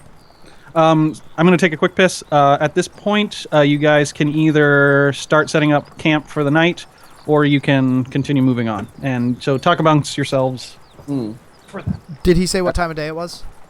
It's coming to be around like 5 o'clock at night. If you're going to camp, you're going to have to start thinking about it now. Okay. All right. I say we could use a camp. But I'm a prissy boy and I need my rest. Oh, guys, I just think it'd be cool if we went over what happened today. Yeah, I was gonna say let's catch Marley up. I'm a little fuzzy. I was trying to do the character. Oh yeah, cool. Yeah, Let's do it he's in in character. character. I love it. It's like, yeah, sure, you were in T-pose, so let us explain. I will say this out of character, but it's ironic that I'm saying it out of character. I am usually when I play D&D, literally everything said is assumed to be in character, and that's like the way that I'm used to playing. So the fact that we do so much like in and out of character stuff is like it's actually hard for me to do. There was. Not Well, like me, so you remember? Actually, I'm trying to think of a way to not only do this in character, but also do it like thematically. Yeah. Oh man, you guys remember when we went and saw an exposition in a movie. Yeah, exactly. You guys remember when we went and saw Darren at the orchard, and he told us about the that old owl well? Yeah, poor guy.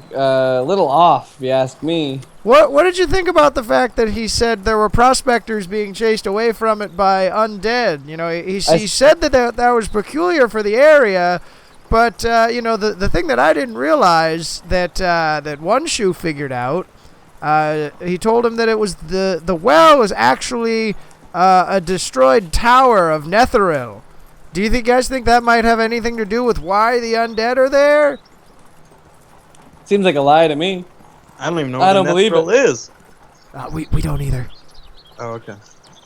It's a group or an organization of some kind. The Netheril? Netheril was an ancient empire. There we go. Ooh. Fucking Mass Or at least Effect. that's what he told One Shoe. But you were actually all standing there, so. Yeah, One Shoe. What do you think of that? This is the whole thing. It's extremely exciting. There's not much known about these fucking things, so we could be the first to discover any information about them at all. So there's literally nothing known about them? Literally nothing. Wow. They have great weapons. We can only hope, Taurus. I lean into Taurus and I'm like, and most of all, I think he's offering us his orchard if we kill the well? I wave my hand at Riki and say, no, he didn't offer you his orchard. He said that we're doing it to protect the town. Riki But we is can have upset. the orchard. How can I say this? I'm sorry, what did you say? I didn't hear you. God, that beer's awful. I said, but we can have the orchard? No, we Okay, can't well- have the orchard. Remember, he didn't offer us a reward. He just said that this is the right thing to do. And honestly, I agree with him. If there's undead wandering about, it is our duty to defend the meek and trodden down. As you're kind of saying this, I kind of like mouth to Taurus, like, we'll talk later. Like, without this Do the whole calls. ordeal going on, I'm pretty sure the orchards are. Well, either But, way, let's. We're trying to get to Wyvern Tor, which you can see it right there on the horizon, and I point to Wyvern Tor that we can probably see. We're going to Over find the horizon. Right. We're You going to can definitely see it. That is where the getting closer. orcish live. It's the big hill over there. So Well, we'll right? get to Wyvern Tor tomorrow, and then from there we'll ask about the Old Owl Well, and we'll also find out if anybody knows anything about the Cragmaw Castle, or if they've seen Droop. Yeah, we gotta find some goblins. Yeah. Taurus. I love Droop.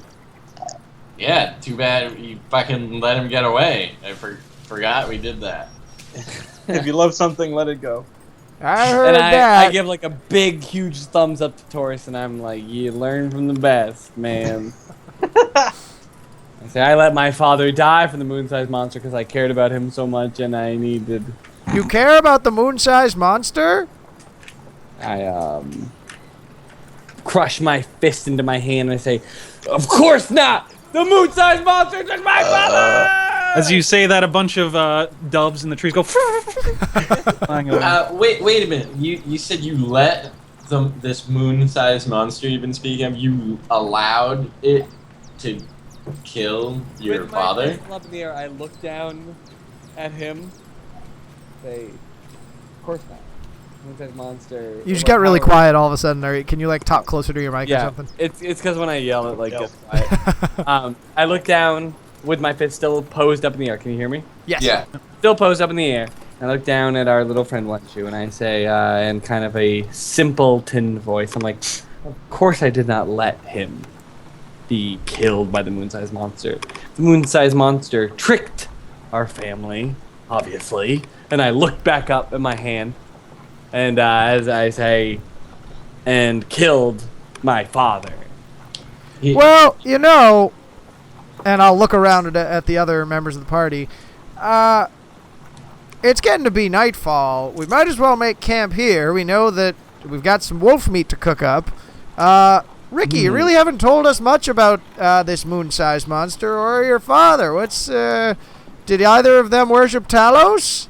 When you're looking back at me, I'm already standing on my head. I'm got I just think that as we let's set up camp here, let's get ourselves a good night's sleep, and let's head out for Wyvern Tor in the morning. But Riki, why don't you tell us a little more about where you come from while we do that?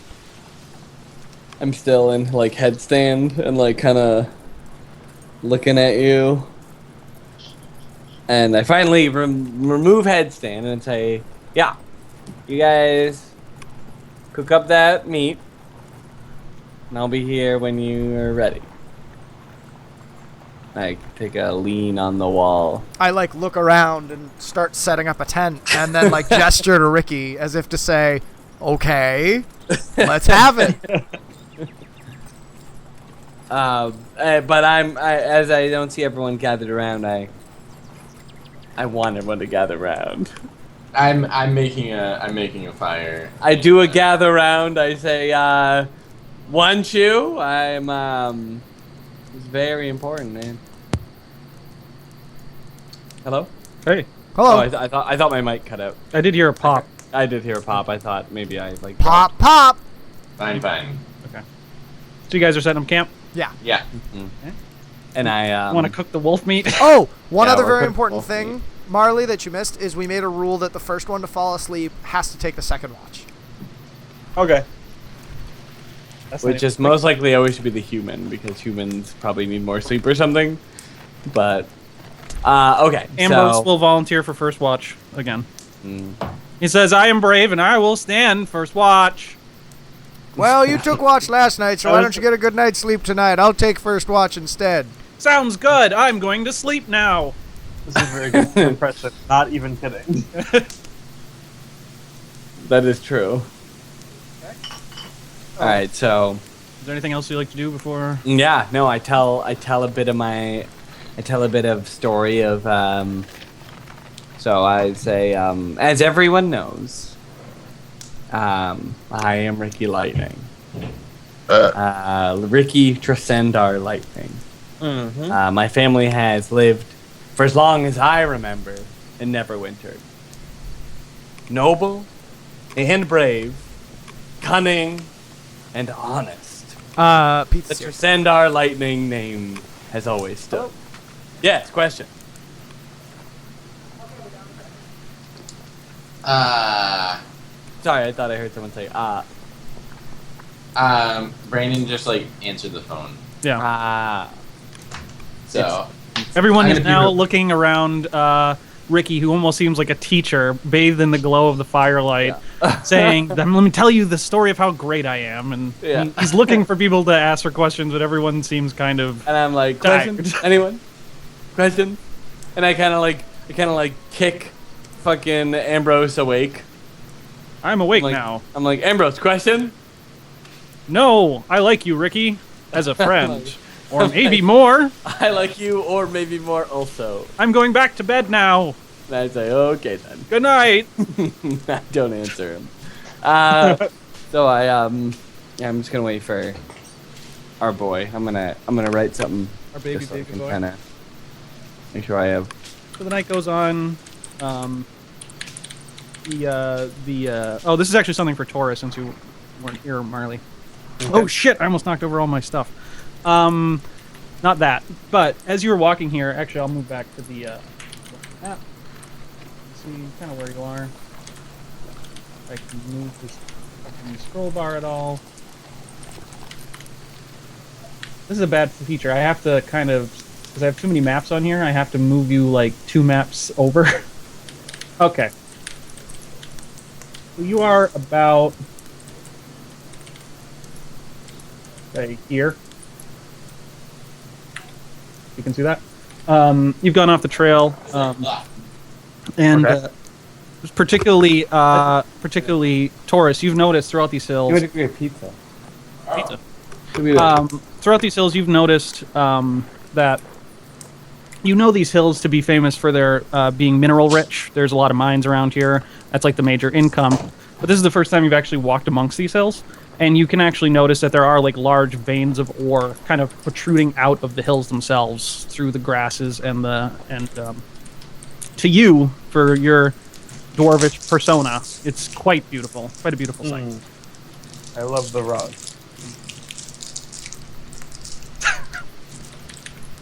Very good. And Wyvern Tor especially, which is kind of a much larger hill than most of the other ones here, kind of peaks above the rest. You can see there are also these kind of jutting mineral veins. It's as if you can smell the ore. Sulfur. All right. So we want to get back to the story. Is Brandon here? No. Brandon, get back in. We're all waiting for you. He's eating pizza because he's a fucking man. It doesn't have to say I have- anything. I have to leave in 15 minutes. I know. I'll wrap it up. Yeah, well, I'm trying to give a quick fucking story, but Brandon won't stop eating. Everyone's waiting. Oh, I'm TikTok. so sorry that the pizza guy showed up. That's totally something I have control You should over. have kicked him through the fucking door and That's said, I would've "Fuck your killed- pizza." All right, so I, painstakingly set the mood. I set up like lighting, dynamic lighting with like tree branches, and I'm moving them around. Set All 3 right, different so- campfires. So I don't remember where I left off because, but I say, the lightning name, the Tresendar lightning name, is one of nobility.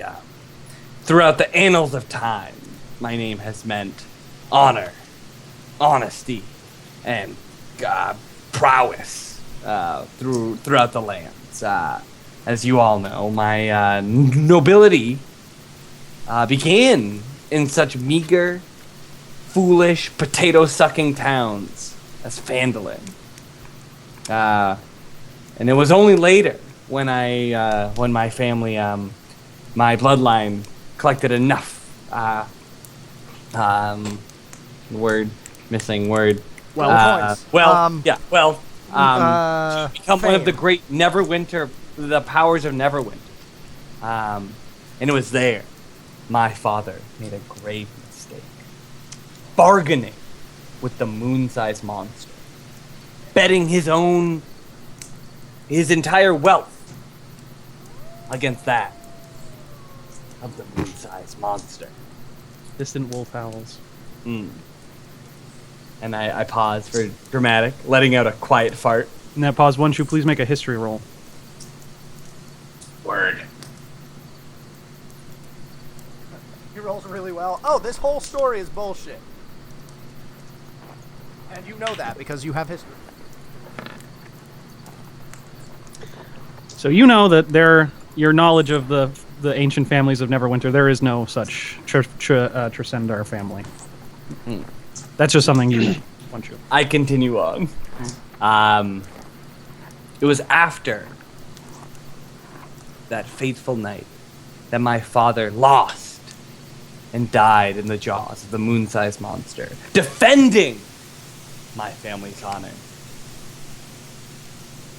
We all fled. And I overpower his voice. We all fled to the farthest reaches of our nobility, which stretched very far as we were very noble and we had a very large circle of influence. And it is I that remained in Neverwinter, to uphold my name, uphold my family's name, and to avenge my father from the jaws of the moon-sized monster. And I wipe away a tear, a very real tear, and I say, Onchu, you were saying something. What's that? Nothing. Well, Wonshu, I'm curious. You're a man of knowledge. Do you know anything about this moon-sized monster? No, I've actually never heard of him. That was riveting. Thank you, Wonshu. Don't mention it. Now, you mentioned... And I don't mention anything.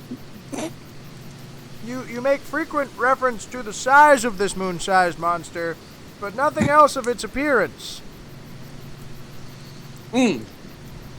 Well, duly noted, Iswal. What did it look like? Well,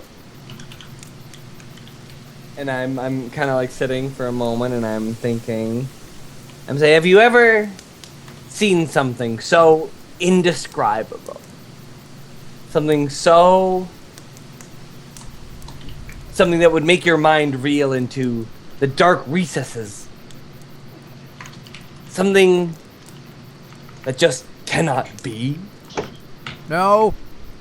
I say, well, and I kind of lean back on my fucking terrible bench and I'm like, well, then you just wouldn't understand.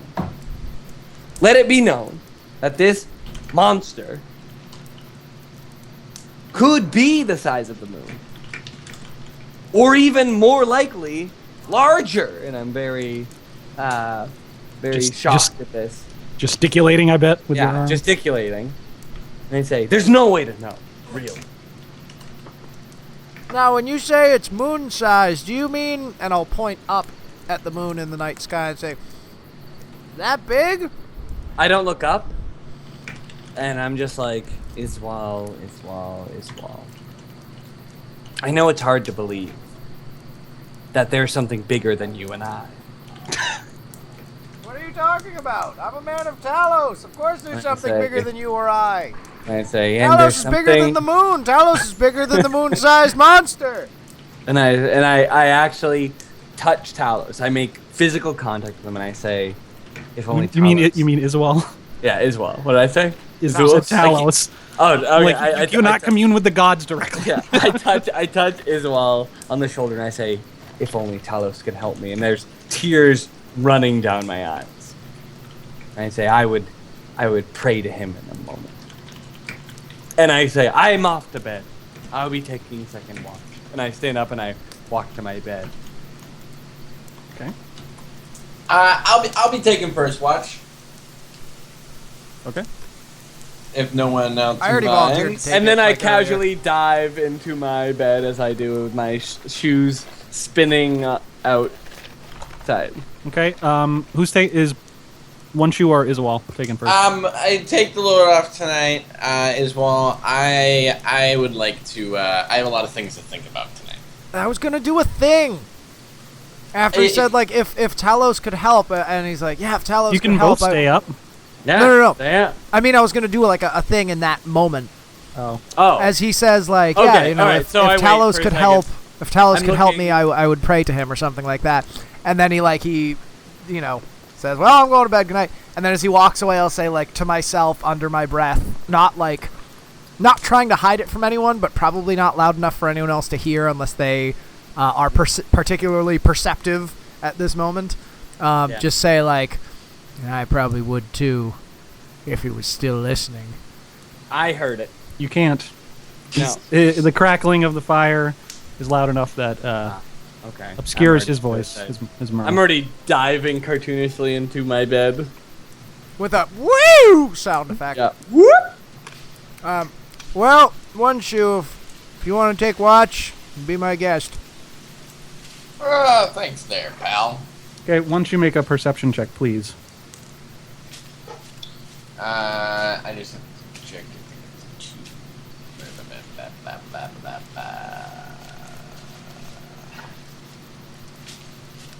Just kidding. I can't believe I got a 0 on trees. For my tree check. Whoa! Successes! Why does it What say kind of roll that? is that? Why does it say that? Promotions. You clearly typed something wrong. Apparently, if you use like curly braces. No, I have to like. He chose to do greater than 0. Yeah. Yeah, I see that now. It's like the poor Korean English D&D. Well, no, it's like doing like real. It's like I don't know. It's like stringifying that, and also. So I'll say that you got a 14. Because those are the numbers there. So as the night passes, you're alone. You sit with your large, multi-tiered pipe, blowing out stink. Vaping out. Yeah, vaping out. Stink's running around you. Probably about 2 hours in, you see a deer just on the edge of the trail, walking past, not noticing you. Okay. And it continues. It's walking on. How far away is it? It's about 40 feet. How big is it? It looks to be. I mean, it's like a 6-point buck. Okay. What does that mean? It has six six points on points. its antlers. Oh. And looks to be about average size. Average size. I cast magic missile. Okay. Yeah, I cast magic missile. Here we go. And that was a mistake. Let me try that one more time. There we go. Okay. So the night, it's very quiet. The fire is starting to wane down. Wait, do you Once add you- 3 to each dot, like to each missile, or total? No, total. So it's Oh my +1 God. to each missile? So Yeah, it is +1. It is +1. Yeah, +1 each missile. Yes.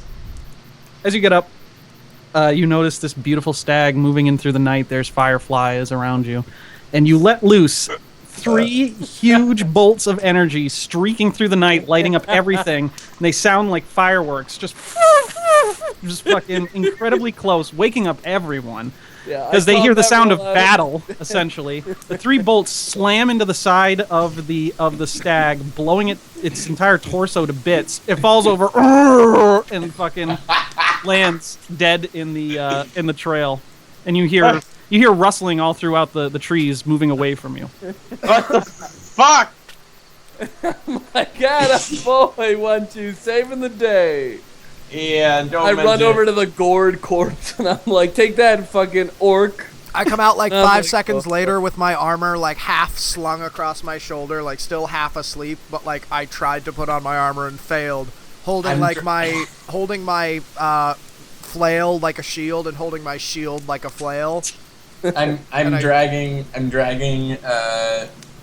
both sides of the corpse back to the fire. Make a strength check. both How big is sides of this the deer? It's a deer, and you're a gnome. A human has a hard time dragging a fucking deer. Yeah, but it's in two and it's missing half of its It's in torso. twain. Still Drag weighs as much Please. as you do. I'm working on it. Okay. Okay. You manage to... You go up to it just as your grumpy old gnome self. You're like, I'm gonna drag this thing! And you fucking... You manage to drag the half with the head on it. Begrudgingly pulling it all the way back up to the fire. Yeah. In my excitement, I do a flip and then go back to bed.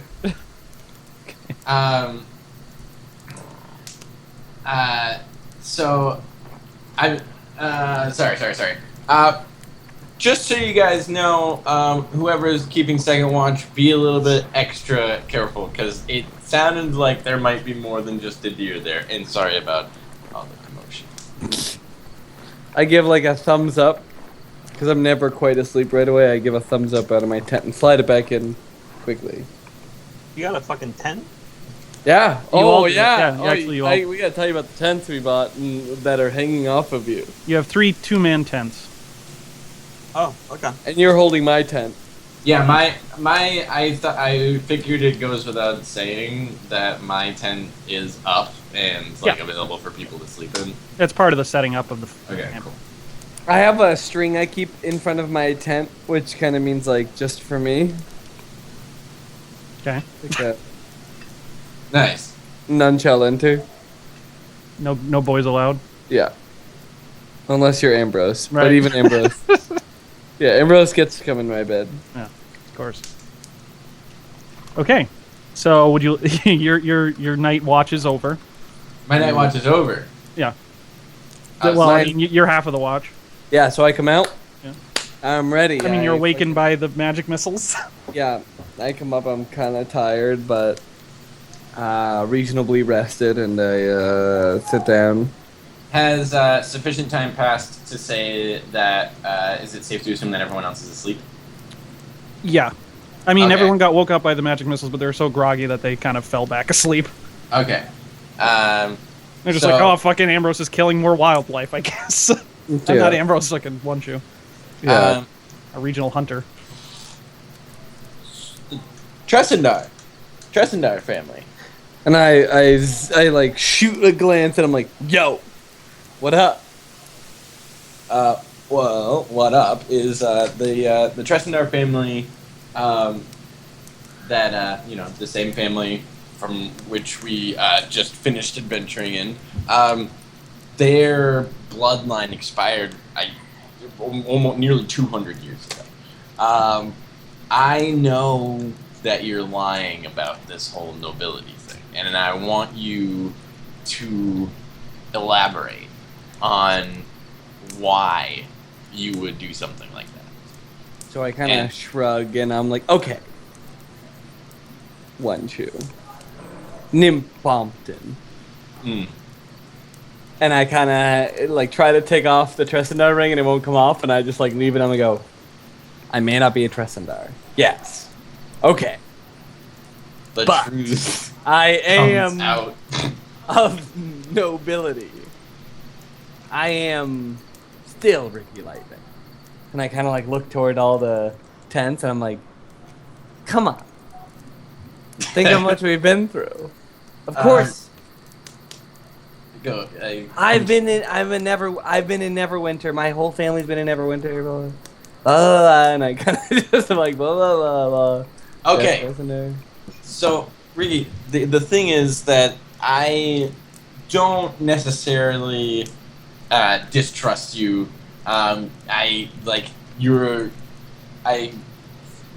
You're in my you're not on my shit list. You're a decent guy, and I'd say I even like you a little bit. But I need you to give me a little something, because this just I can see through everything you're saying, and I've honestly grown quite tired of listening to it. Fuck yeah! Gain from the energy hearing that you like me, but then lost from the energy that you don't like to hear me. I sit down, and I'm like, okay. And I look at you, and I'm like, you and I know I'm not a Trisander. You and me. You and I. And I look around, but no one else does. And I say, you and I. That's something I completely understand, Ricky. Yeah. Of the lightning family. And I was just like, okay. It's not a problem. Like, so, I say, what do you know about the nobility of the lightning family? Booge. The nobility of the Lightning family. Roll another history check.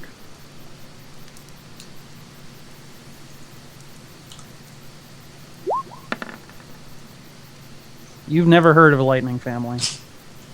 Well, I know there is no lightning family, so you're gonna have to. Without skipping a beat, I'm like, and that's what I'm saying. And I kind of like give you a shooting glance, and I say, of course, this would never leave the sanctity of Yes, absolutely. the campfire. And I look at the fire, and I'm like, as long as it shall stay, that you shall know me as Riki Gerbo, and I have always been a family of nobility. And I'm kind of like, oh, nobility family. But, you know, maybe someone doesn't learn such, learn such skills living in Neverwinter their whole life. Maybe someone like me could learn by traveling. Say Riki Gerbo were a traveler. Okay, I can see that.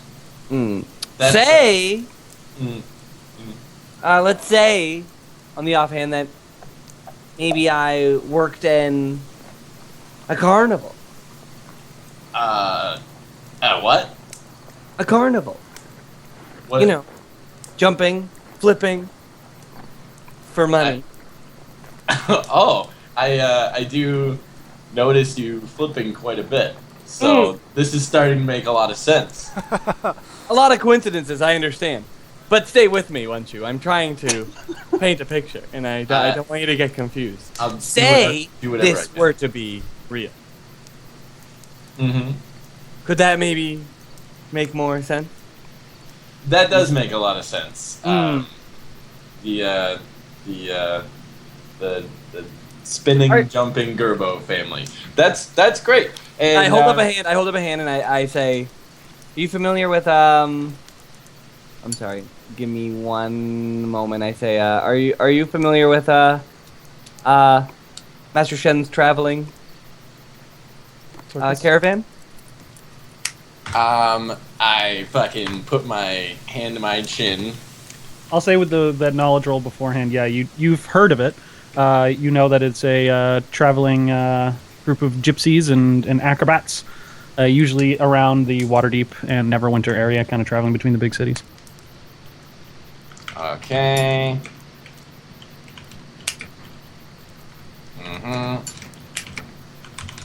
Of course I've heard Just taking some notes here. Yeah. Of course I've heard of Master Chen's flying circus.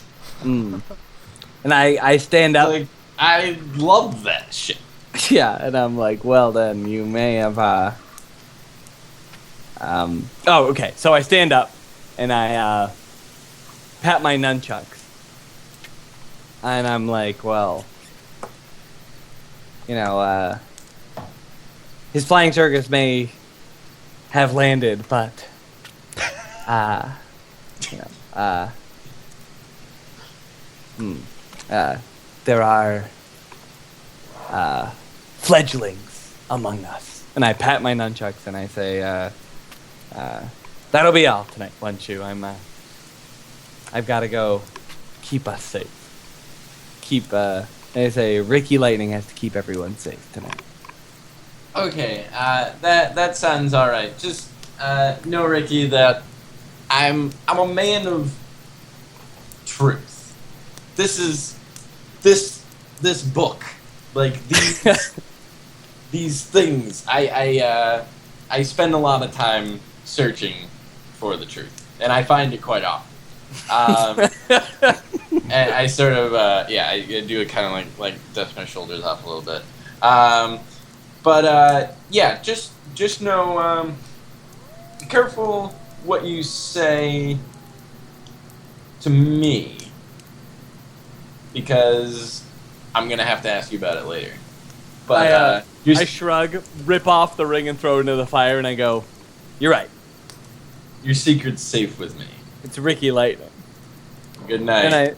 And I say, good night, Nom Pimpton. Good night, Riki. So I rip off the ring, throw it into the fire, Okay. and from then on, call myself Riki Lightning. Riki Lightning again. From then on, I continue to call myself. How Riki got his Lightning. lightning back. Yeah. Okay, so that was very beautiful, guys. Thank you. No, that was really good. That was good. That was really good. That's it? Yeah. Hopefully. Okay, so you taking a second watch. You sit down. You sit next to the fire. Is now dying. Your heart's still kind of racing from that confrontation. And you see the half of a bloody deer by you, and as you just stare into the dying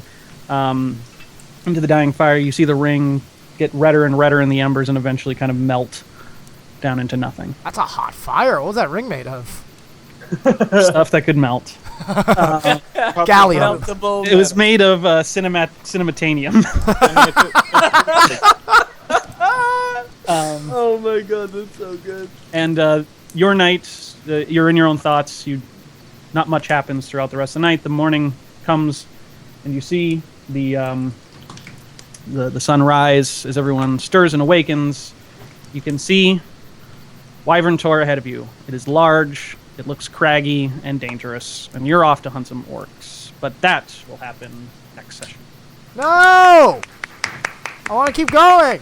Great job. It's like Alright. fucking Sweating. end of the Fellowship of the Ring when Gimli goes, "Let's hunt some orc," and they fucking run into the woods. Oh fuck yeah! All right, Yeah. boys. I gotta go. I got some music for that. Oh, Do my it. God. What is Oh this? shit! That wasn't the song I thought it was. All right, I gotta go, boys. I gotta eat. I'm fucking starving. I haven't eaten. Okay. Goodbye. Great job, guys. There you go. It's right there. Bye. See ya. Shit. Is someone tell Brandon. Kyle? Yeah. Someone tell Kyle you're all going to level 3 after Kyle, we're all going to level 3. Level 3. level 3. So Right now. Do we just have 900 experience now? yes. So the encounter with the travel here, the encounter with the wolves, the kind of touching character moments, you have now ascended a little personally. I get Professional. second level spell slots. Well, this is the thing. This is why I want Kyle here, because until next time we play, you guys you have a lot of important character decisions. Yeah, to I'll work with him on it. So you've all ascended to level 3. Make sure to tell Ben that too if you see him. Yep. Or I'll tell him in Skype or whatever.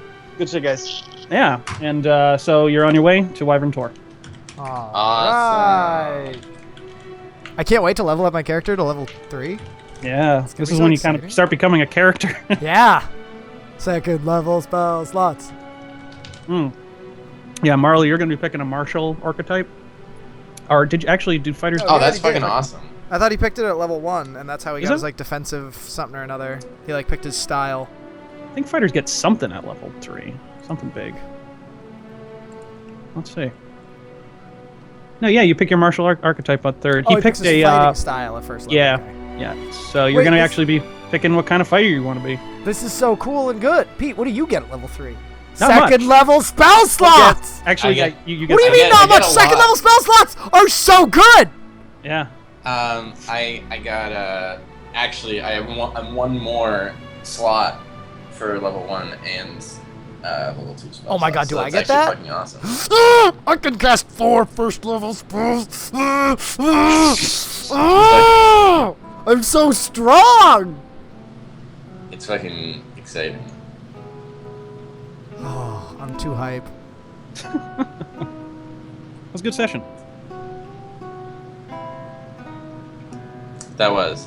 Yeah, Even though it was a little hectic there for a little bit because I had to play like 50 characters. yeah, that is. Oh my god, and I get more domain things! Oh my god, I get so much There's stuff. so many cool useless spells that I wish that I was like good enough at D&D to fucking use. Yeah. Suggestion. Did you see that link I sent you in Skype? Yeah, I'm using it now. That I had that I website had is so literally amazing. everything laid out, like all possible spells laid out in like tabs in Chrome, Yeah. and then I'm And like, you can just oh, like okay, click on the spell and it pops up with all the details. It's so Yeah. good. For those of you who want that website about which I am speaking. I'd like that website. I found a fucking great website for encounter design called All Cobalt. right, I'm gonna end this recording because we're now diverging from the story. That was a good session. Yeah. Yeah, very much so. Yeah.